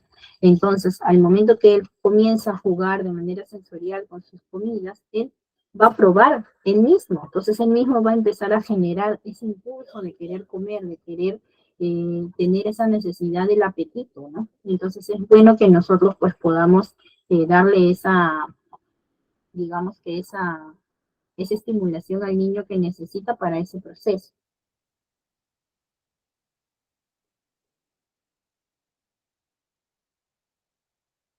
Ahora vamos a hablar de este tema importante. A ver, ¿quién de ustedes ha escuchado sobre el término de las inteligencias múltiples? Armando, ¿te escuchamos? Sí, bueno, creo que en la universidad lo llevé hace algunos años atrás.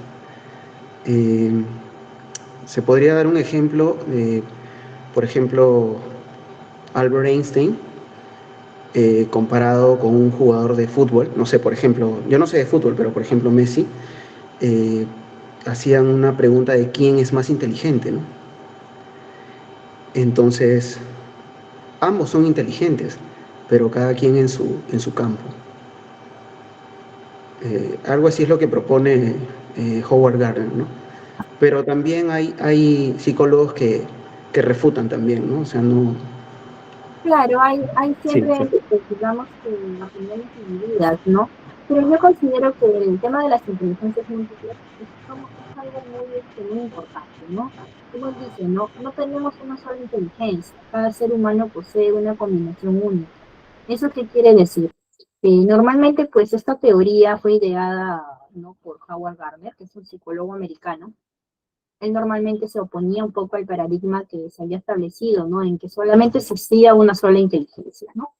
Pero, a ver, digamos, ¿cuál es el aporte que normalmente pues vendría a ser el tema de las inteligencias múltiples, ¿no? Se considera pues que es la posibilidad de desarrollar ciertos talentos que nosotros tenemos, pero no en su mayoría, quizás no todos tenemos los mismos talentos, quizás algunos tienen talentos matemáticos más que lingüísticos, otros tienen de repente ciertos talentos, ¿no? Pero digamos que una persona feliz normalmente pues consigue poner cierto empeño por lo que le gusta hacer. Entonces, en esta teoría de las inteligencias múltiples, nosotros vamos a poder, digamos, informar que normalmente ayuda a detectar lo que destaca en nosotros. Por eso es muy importante que nosotros podamos autoevaluarnos de vez en cuando, ¿no? Siempre es bueno que nosotros podamos evaluarnos, poder saber qué tan importante o qué tipo de acciones tan importantes hacemos para nosotros mismos, ¿no? Pero también hay una teoría, también hay un punto importante, y es cuántas inteligencias existen, ¿no? Usualmente se decía que existían 8, pues ahora con las últimas actualizaciones manifestaron que habían 12 inteligencias. Ahora, en un aula, ¿ustedes creen que es importante establecer, poder identificar qué tipo de inteligencia tiene cada niño? No porque un niño sea matemático o lingüístico va a ser, digamos, un niño súper inteligente. Hay diferentes tipos de inteligencias que pueden llevar a cabo que cada niño pueda desarrollar su propio talento. Y qué mejor que un padre de familia pueda, digamos que afianzar, pueda encaminar, pueda apoyar a ese niño, sabiendo el tipo de inteligencia que tiene. Si nosotros como padres, como profesores, como estimuladores, podemos lograr detectar ese tipo de inteligencia o ese talento oculto que tiene nuestro niño y poder empoderarlo, ¿ustedes creen que ese niño sería un niño realmente capaz de poder realizar su sueño más grande y ser feliz en la vida? ¿Ustedes qué creen? A ver, quiero opiniones.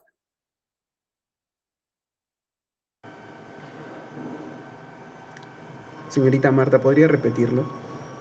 Por favor. Bueno, ¿no? ¿Ustedes creen que si un padre o un estimulador, digamos que un padre de familia, ¿no?, y comienza a apoyar a ese niño, ¿no?, según la inteligencia o según la capacidad o talento que uno como padre ha podido observar en ese niño? ¿Ustedes creen que ese niño va a ser un niño que se va a dedicar a algo que lo va a hacer muy feliz?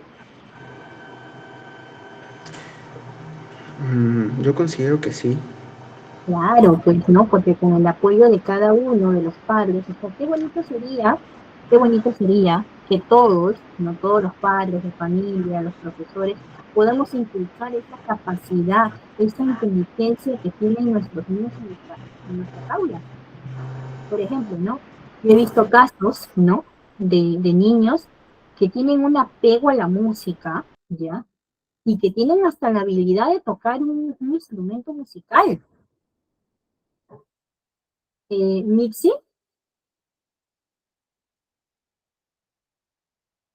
Nixie, Mid, buenas noches. buenas Sí, noches.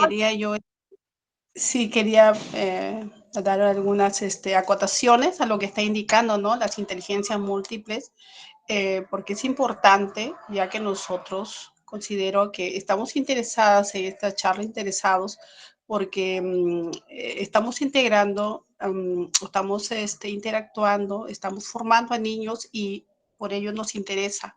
Entonces considero que si nosotros determinamos o podemos saber qué inteligencia desarrolla más los niños, podemos hacer nuestra sesión de clase para poder llegar a ellos, para poder potenciar sus capacidades y poder, si bien es cierto, cada niño es un mundo, pero se puede trabajar también, ¿no? Por grupos, con lo musical, con lo visual espacial, con la lingüístico, ¿no? Todo lo que corresponde las inteligencias múltiples, entonces va a enriquecer y los niños pues vamos a potenciar la inteligencia que va a primar sin dejar de lado las demás inteligencias, porque no quiere decir que voy a potenciar solamente lo que está destacando, ¿no?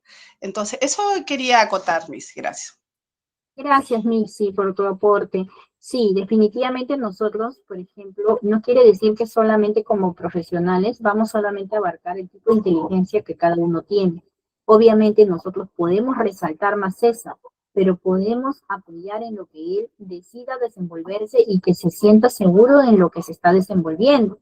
Porque el tema de las inteligencias múltiples realmente es un tema muy extenso, ¿no? Es un tema muy extenso, pero es muy importante para el desarrollo eh, social del niño y también para el desarrollo emocional. ¿Por qué digo emocional?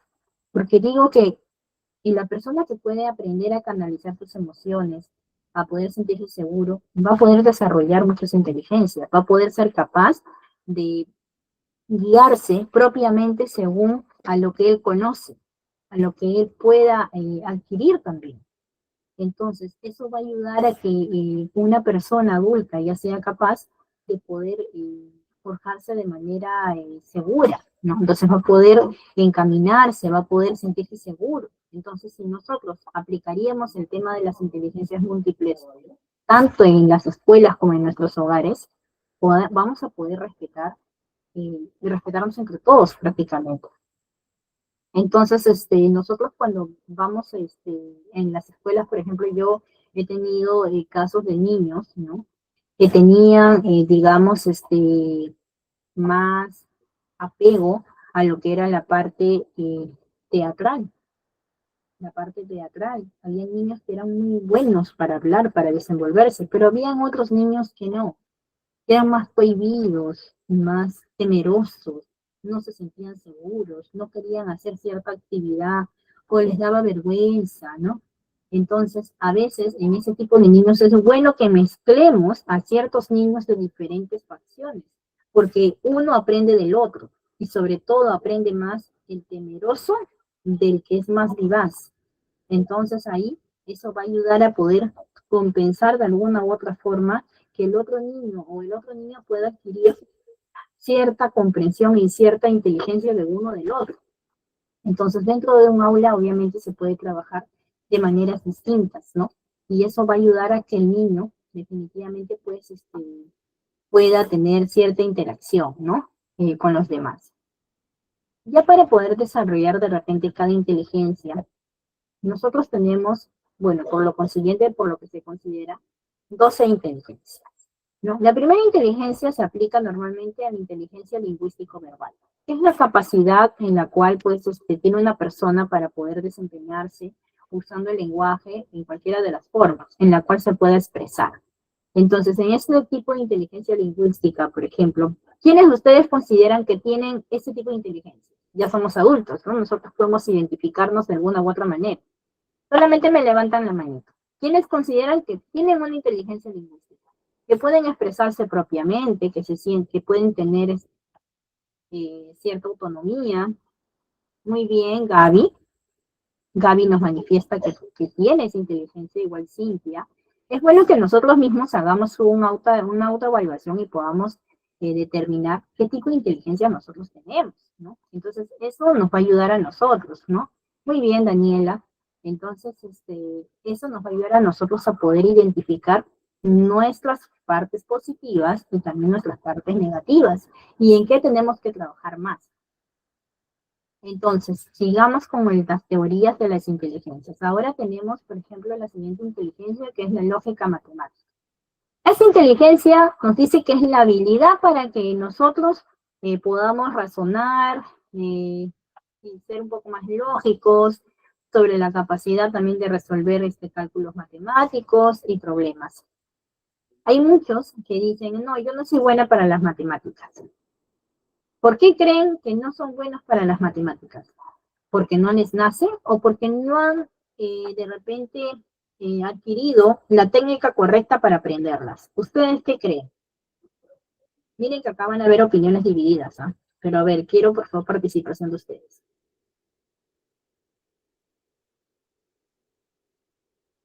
Diana, ¿te escuchamos? Buenas noches, Miss. Buenas noches.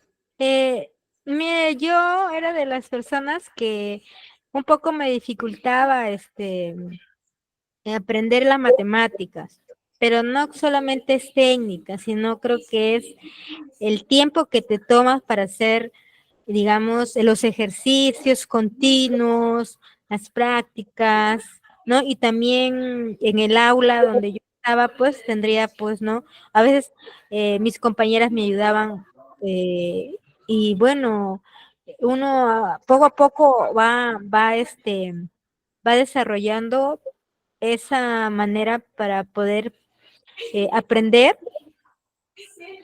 Y sí, sí se puede lograr, porque yo en algún momento, como le vuelvo a repetir, no me gustaban las matemáticas, en realidad era para mí un poco complicado, pero con la práctica, el estudio, el tener digamos, ese gusto para poder hacer práctica cada rato, sí se logra hacer. Muchas gracias, Diana, por tu aporte. Claro, como dice también Andrea, también como por acá nos estaba mencionando Cintia, Francis. Claro que sí. Es más, yo les voy a dar una pequeña opinión de mi parte. Yo considero que todos tenemos un poquito de estas inteligencias, sino que en algunos casos tenemos resaltantes más otras, y entonces las otras como que no les damos mucha importancia porque capaz no es de nuestro gusto, no es de nuestro agrado, como se dice, ¿no? Todo depende de la técnica en la cual realices. Si tú tienes un buen docente que te va a enseñar de manera adecuada, paciente, obviamente lo vas a captar, pero vamos a resaltar aquí algo importante. Hay niños que yo he conocido que a pesar de que tienen 4 o 5 años, estos niños hasta multiplican y nadie les enseñó. Entonces a este tipo de niños, ¿qué podemos decir de ellos? Es una inteligencia nata, ¿verdad? Innata, ¿verdad? Ellos lo tienen, porque ellos ya han podido de repente analizar, aprender de tal manera que tú no lo harías o que otros niños no lo harían, ¿no? Entonces hay diferentes términos de la inteligencia y este es un tema muy debatido hoy en día, ¿no? Es más, hay colegios que evalúan a los niños de acuerdo a ciertas inteligencias que ellos determinan y los empoderan, y así mismo que los empoderan en ciertas inteligencias, ya, también los hacen convivir con otras, aprendiendo todos entre sí, pero potenciando al niño según la inteligencia para la cual más se apegue. Y que también es una técnica muy bonita también de enseñanza, ¿no? Porque incluso el niño se siente más feliz, más seguro de sí mismo porque está aprendiendo directamente más de lo que le gusta y lo otro como que le va agarrando gusto en el proceso, ¿no? Entonces, por ejemplo, en países como Japón, como Dinamarca, ¿ustedes creen que ellos van al colegio tan pequeñitos? Ellos no van al colegio muy pequeños, ellos llevan ciertas clases de repente o ciertas actividades de estimulación para que ellos primero aprendan a realizar el orden en sus hogares, el tema de lo moral. ¿Por qué creen que ustedes lo hacen? ¿Por qué creen que lo hacen? Por ejemplo, en Japón, ellos lo primero que hacen es, ellos no pueden estar en un lugar si no está debidamente ordenado y limpio. Son muy organizados, muy ordenados, pero también su educación es muy, muy severa. Ellos tienen una mentalidad que tienen que sí o sí rendir de tal manera porque para ellos es primero el honor, por ejemplo, ¿no? Y es tanto digamos, su dedicación a hacer las cosas, que ellos complementan ciertas cosas que son positivas, pero también tienen cosas que son negativas. ¿Y por qué los pongo de ejemplo? Porque, por ejemplo, en Dinamarca tienen un tipo de educación un poco más libre, ¿no? Más allegado al término de las inteligencias, al término de que el niño puede desenvolverse poco a poco solo, ¿no? Hay que respetar la evolución del aprendizaje del niño y todo eso. En cambio, en Japón no.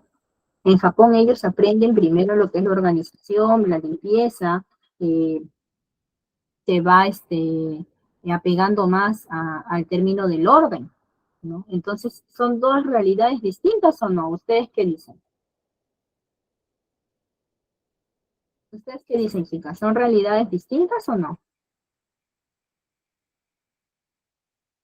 Son realidades distintas, claro que sí. Ahora vamos a seguir explicando, por ejemplo, el otro tipo de inteligencia, ¿no? En la inteligencia espacial también tenemos la inteligencia espacial. ¿Quién de ustedes conoce sobre la inteligencia espacial?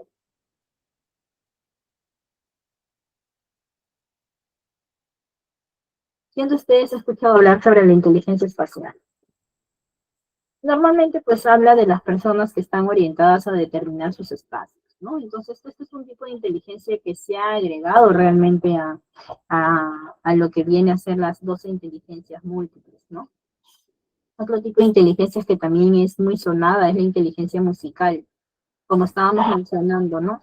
Hay niños, ¿no? Hay niños que yo he podido escuchar, ¿no? Niños que aprenden ciertas técnicas, ¿no? Que aprenden ciertas técnicas de música y la aprenden pero tan rápido y tienen cierta vocación que es imposible creerlo a veces, ¿no? Por ejemplo,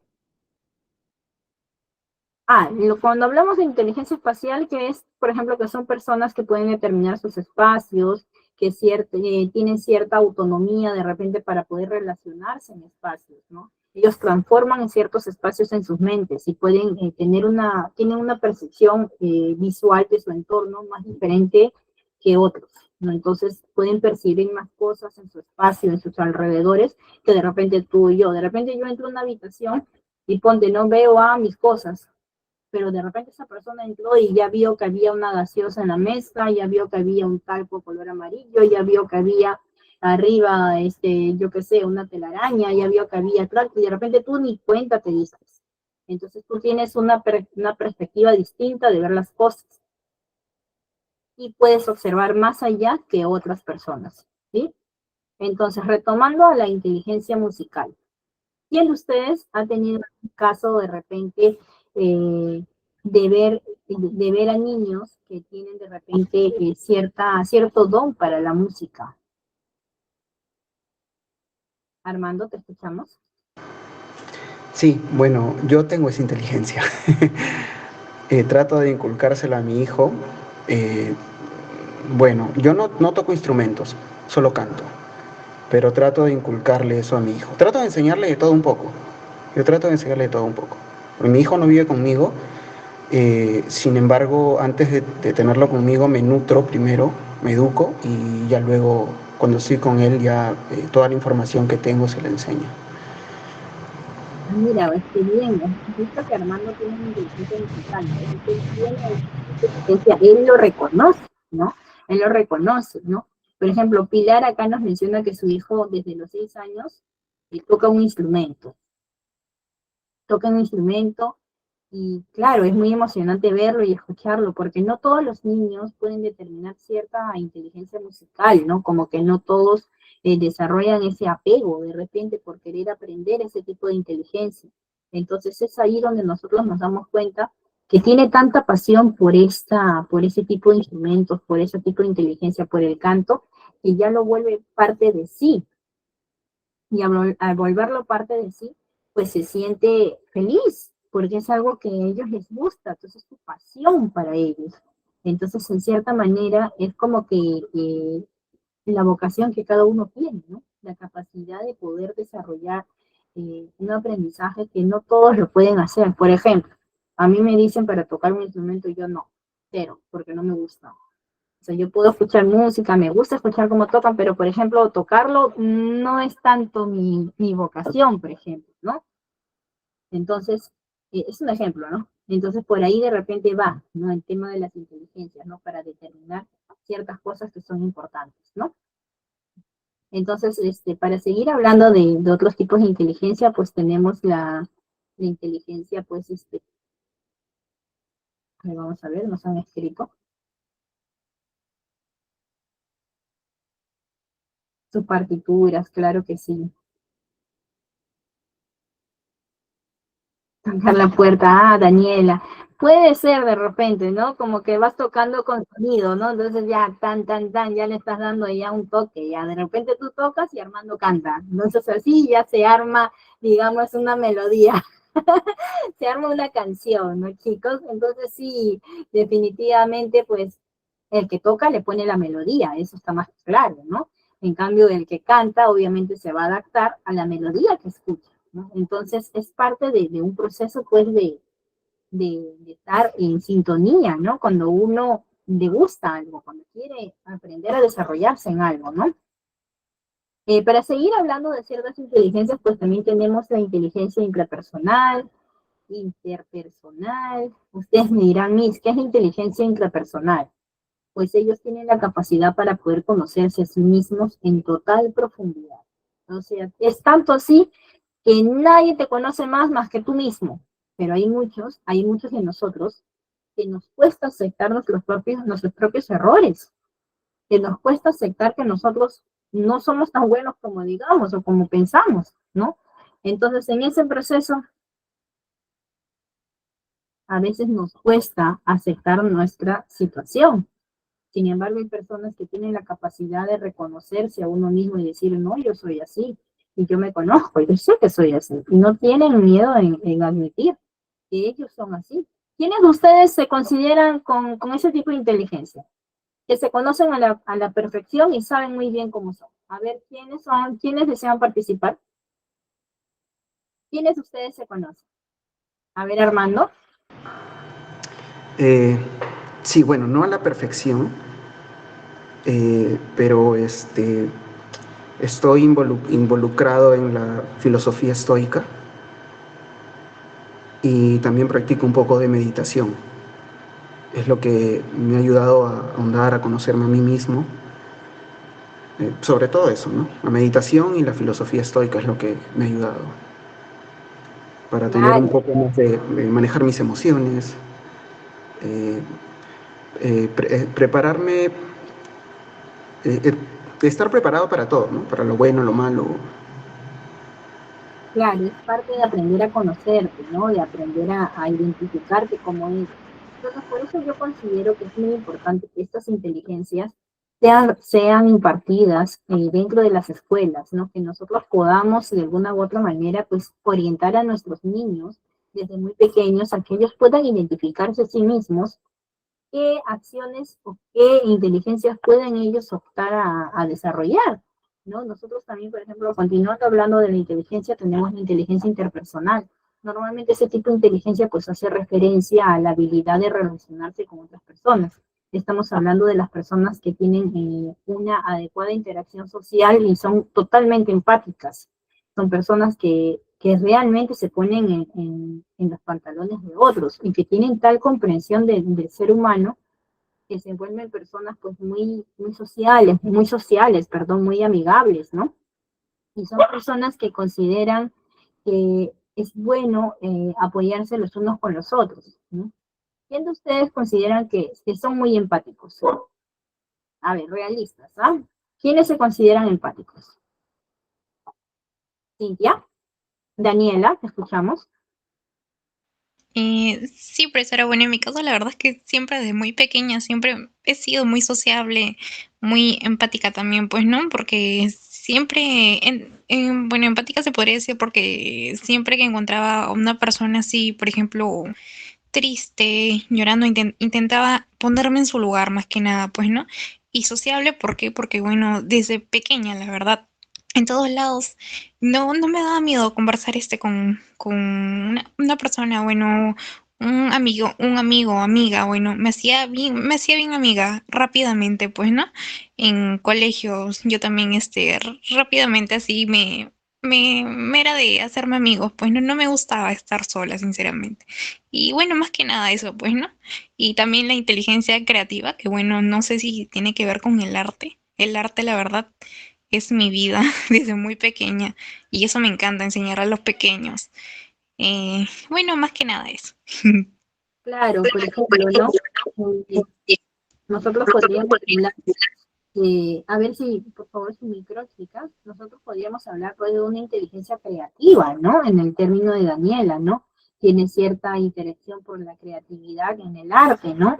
Y eso es algo también muy importante, ¿no? Poder expresar ciertas emociones, sentimientos mediante la pintura, mediante los trabajos manuales, mediante el arte. Hay personas que tienen bastante capacidad para poder hacer unos trabajos, pero hermosos, que otros no tienen porque simplemente a veces no hay un gusto, no hay un agrado, entonces es por ello, ¿no? Verusca, ¿deseas participar?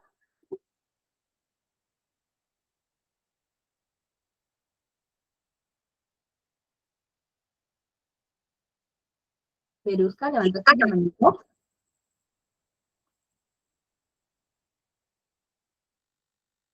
Buenas noches, sí, por comentarle que, por ejemplo, en la inteligencia emocional, yo, por ejemplo, suelo ser muy empática, me gusta ser amigable, me gusta, por ejemplo, conversar con las demás personas, y yo así hago amigos en un 2x3.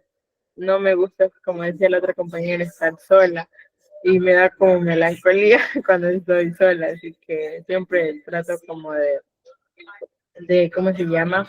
De tener así amigos y todo eso. Y en lo creativo, sí, me gusta hacer demasiado. Múltiples, ¿no? Encontramos pues la inteligencia que, como estábamos mencionando, ¿no? Es una inteligencia que definitivamente pues habla de todo lo que es pues la empatía, ¿no? La empatía, ¿no? Entonces, ya hablando de otro tipo de inteligencias, por ejemplo, ¿no? Vamos a hablar pues de la inteligencia naturalista. ¿Quién de ustedes ha escuchado sobre la inteligencia naturalista? ¿Quién de ustedes creen o a qué creen que se refiere la inteligencia naturalista? ¿Rogelio? ¿Deseas participar? Buenas, no, soy Bexabe, este es mi hijo. Sí, Ya. profesora, no, una pregunta, sobre el método Doman, que es efectivo, ¿sabe Bueno, cuál ese es? es un método pues que viene, es de otra clase, ¿no? Entonces, ahorita si yo, por ejemplo, comienzo a hablar de este tipo, nos vamos a salir un poco de lo que viene a ser la inteligencias múltiples, ¿no? De lo que estamos hablando, ¿no? Del Pero no, contexto, sí, sí. bueno, normalmente se considera pues una metodología para poder elevar ciertas habilidades en los niños, ¿no? Como lo intelectual, lo físico y lo social, ¿no? Entonces, en ese aspecto, pues, ya sí entramos en otro tipo de metodología, ¿no? Eso ya es un tema muy adicional a lo que estamos hablando ahorita. Ah, ok, ¿cómo no? No. Ok. Más bien, gracias por tu pregunta. Armando. Está con la manito levantada, creo. A ver, Daniela nos dice lo siguiente. A ver, Daniela nos dice que obviamente, ¿no? Sí, lo que es, pues, lo naturalista, ¿no? El paisaje, los viajes, ¿no? Los aspectos, relacionados a todo lo que es el entorno de la naturaleza. Hay personas que, por ejemplo, son muy apegadas, por ejemplo, a esos trabajos que son con animales, ¿no? Que son con animales, que están dentro del área de la botánica también. Entonces, hay que saber, definitivamente apegarse a eso, ¿no? Saber identificar. Pero díganme, ¿ustedes qué más opinan sobre este tipo de inteligencia?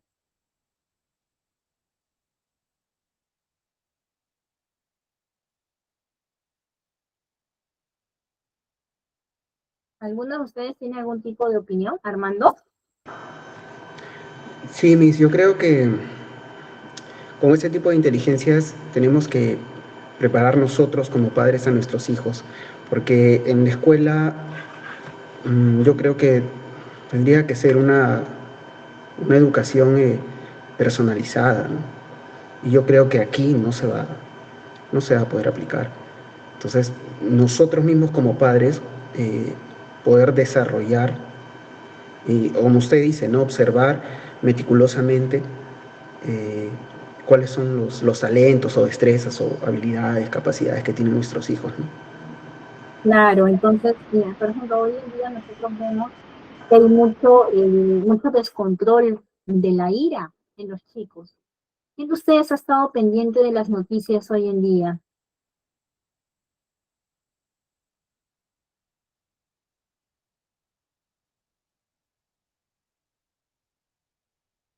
Armando, Cintia,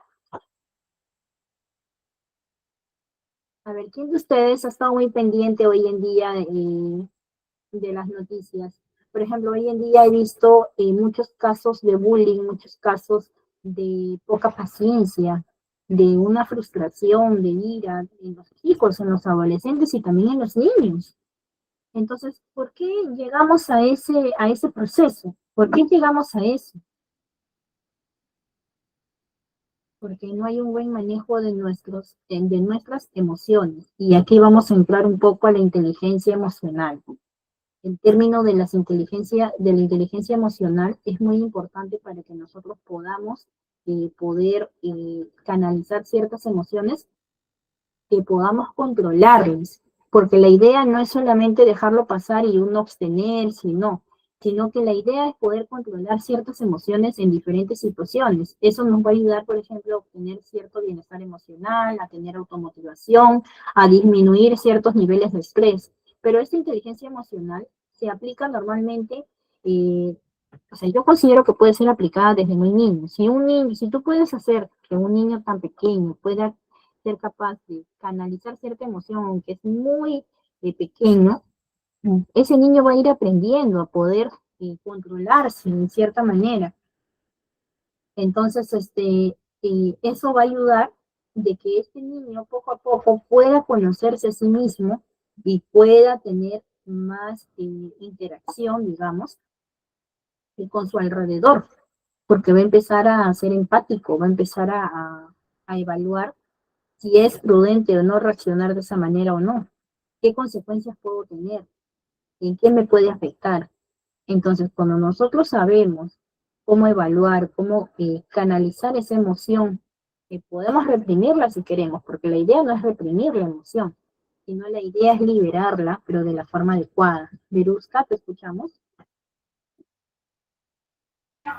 Sí, por hacer una pequeña acotación, en lo de la inteligencia emocional con los niños podemos trabajar con el semáforo de las emociones. Ese es muy bueno para trabajar con los niños en lo de las emociones. Les puede mostrar que el verde cuando estamos en calma, el amarillo cuando puede que haya una situación en la que se pueda ver como que ya esté yendo un poco más de enojado, y también el rojo, pues para decirle que si está enojado, pues que diga que está en el color rojo. Es Claro. bueno. Claro, por ejemplo, hay técnicas que son con los colores, ¿no? Y también hay técnicas que, por ejemplo, son con las líneas. Hay técnicas que tenemos con las líneas, ¿no? Te dicen, ¿no? Si estás estresado, dibuja círculos.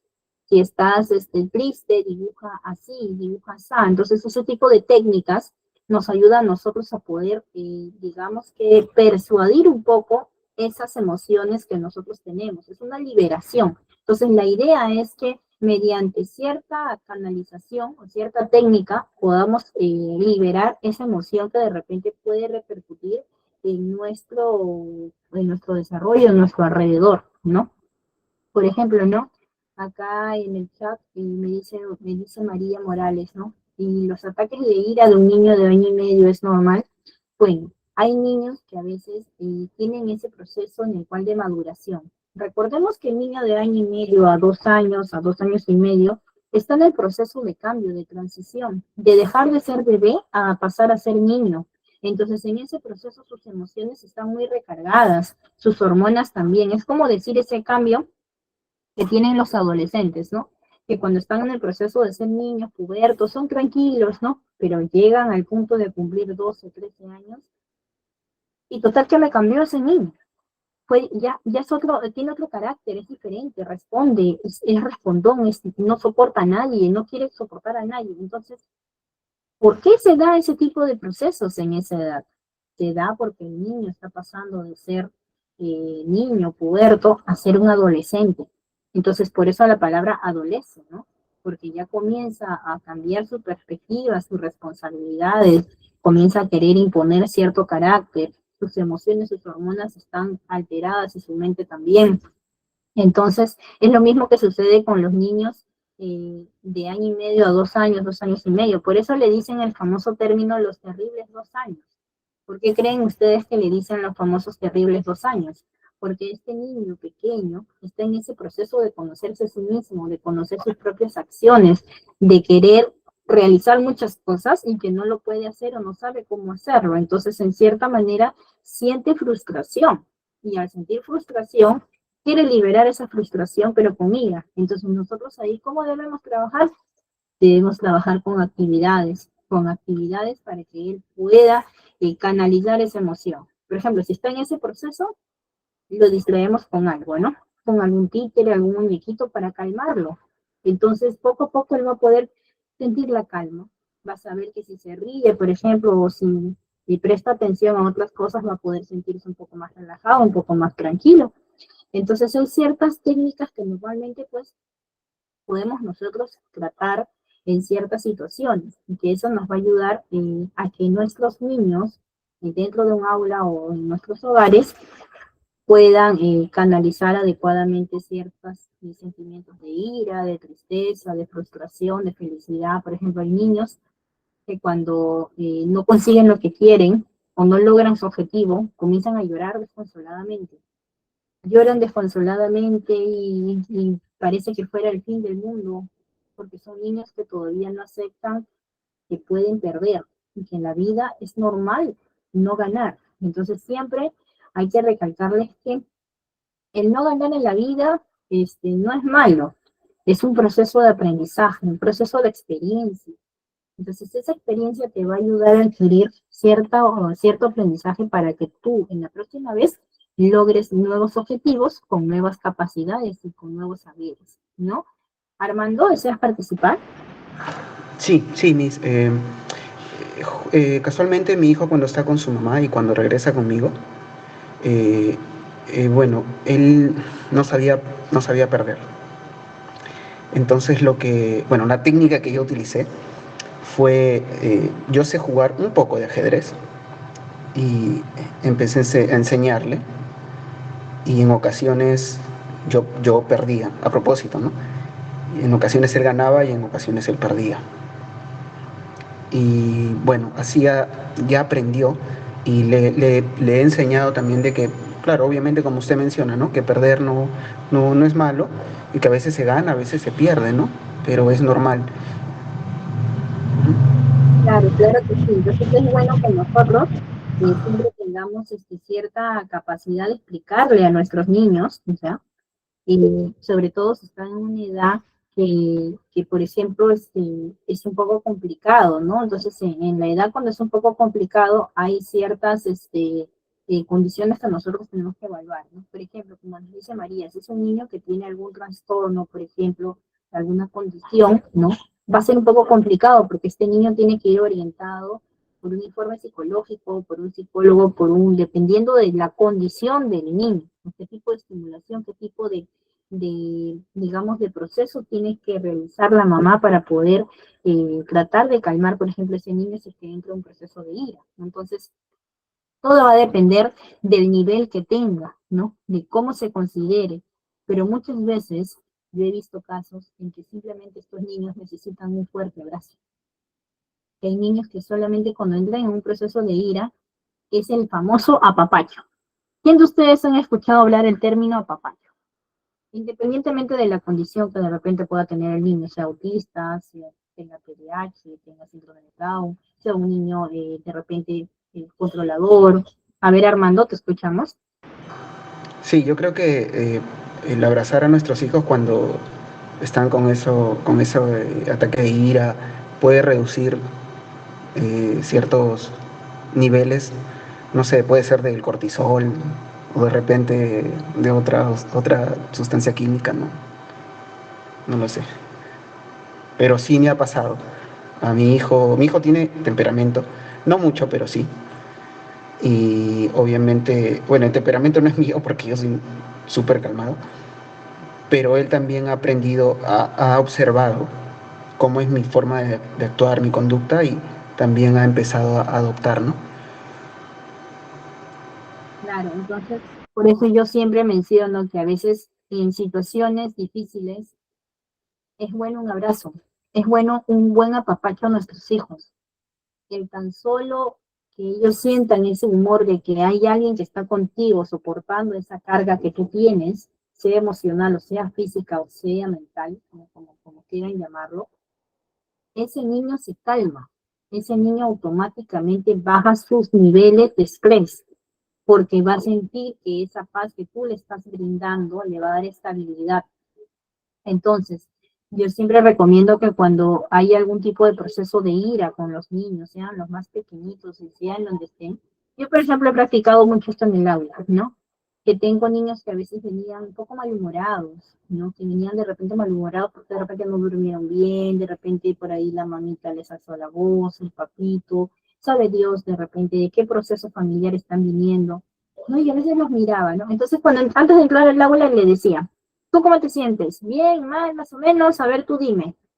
Y me decían así, ¿no? Con su carita como que un poco mal. Ya, vamos a darnos un apapacho. Venga para acá, le decía, ¿no? Entonces el niño se le apapachaba, ¿no? Y se quedaban ahí, ¿no? Y a veces me siento bien, y ya después y entraban a su aula, ¿no? Y entraban tranquilos. Entonces, por ello, es muy importante que nosotros podamos manejar el tema de los apapachos con nuestros hijos, ¿no? Y siempre con nuestros niños también tratar de observar. La observación es un punto muy importante que nosotros debemos manejar en todo nuestro proceso, en todo nuestro proceso de enseñanza, en todo nuestro proceso familiar. Considero que eso es un arma que no falla ante un proceso complicado de ira, y creo que hasta nosotros los adultos. Pilar, ¿deseas participar? Sí, justamente sobre el tema de los apapachos. Mi hijo, como le comenté anteriormente, toca violín y piano, pero también baila marinera. Y en una ocasión, bueno, para su primer concurso, él pues le había puesto todas las ganas, pero quedó en segundo puesto, ¿no? Y yo estaba orgullosa porque era su primer concurso, pero él pues se puso a llorar porque él quería ganar, ¿no? Él quería ser el primer puesto. Entonces yo lo abrazo y le digo, pero mi amor, si lo has hecho excelente, o sea, segundo puesto está muy bien. No toda la vida uno puede ganar, porque él, ¿qué le digo? Es un niño que es muy aplicado en todo lo que hace.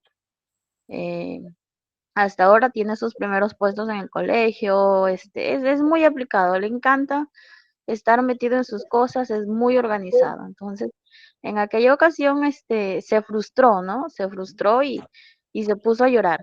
Y yo, pues, lo abracé y solo así se empezó a calmar. Y desde ese momento, ya él entendió, ¿no? Ya cada concurso él va y da lo mejor de él y si queda primer puesto, excelente. Y si queda segundo, también ya ya dice, ¿no? Di todo de mi mamá. Solo que a veces hay niños que están más preparados, pero a veces también él gana, entonces sabe que se tiene que seguir esforzando. Y cada vez que se frustra, porque sí tiene esa costumbre de a veces cuando algo no le sale bien, se frustra, ya viene y me dice, mamá, ¿me regalas un abrazo? Y con el abrazo se calma y empieza pues a desestresarse, como él dice, y ya está más tranquilo, ya cambia su semblante. Entonces, los abrazos son muy importantes para los niños, ¿no? Claro, Al menos siendo de los padres. Entonces eso, ¿no? Igual con mi hija, yo tengo mi hija que es una niña especial también.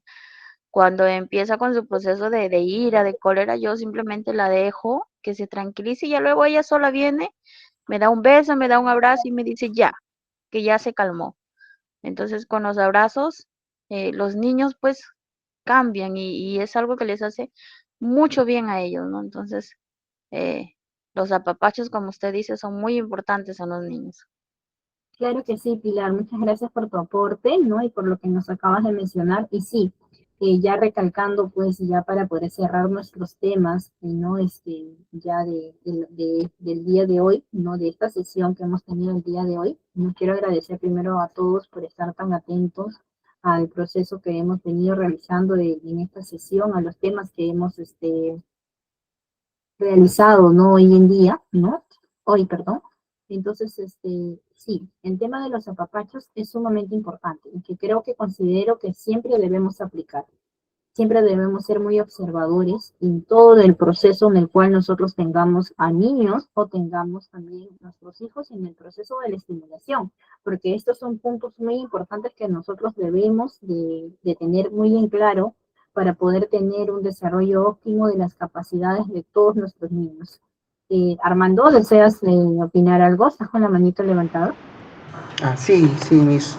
Ya lo último, bueno, creo que es muy, muy importante lo que mencionó la compañera de eso de aprender a perder, porque si no le enseñamos eso a los niños cuando son grandes, por ejemplo, van a ir a postular a un trabajo y puede ser que ellos no, el puesto se los den a otra persona y no a ellos. Entonces se van a frustrar, ¿no? Y también algo importante que la salud mental de un niño se define en la adultez, ¿no? Entonces, Claro. eso Claro. quería aportar. Muchas gracias, Armando. Sí, A usted, definitivamente en este proceso, pues, es muy importante considerar que la base de todo es en la niñez y en los pequeños que tenemos nosotros, ya que en ese proceso nosotros vamos a poder forjar carácter y vamos a poder también darnos cuenta de lo importante que es el desarrollo emocional y una buena estimulación en nuestros niños. Muchas gracias a todos por la participación del día de hoy. Se encontrará nuestra estimada coordinadora,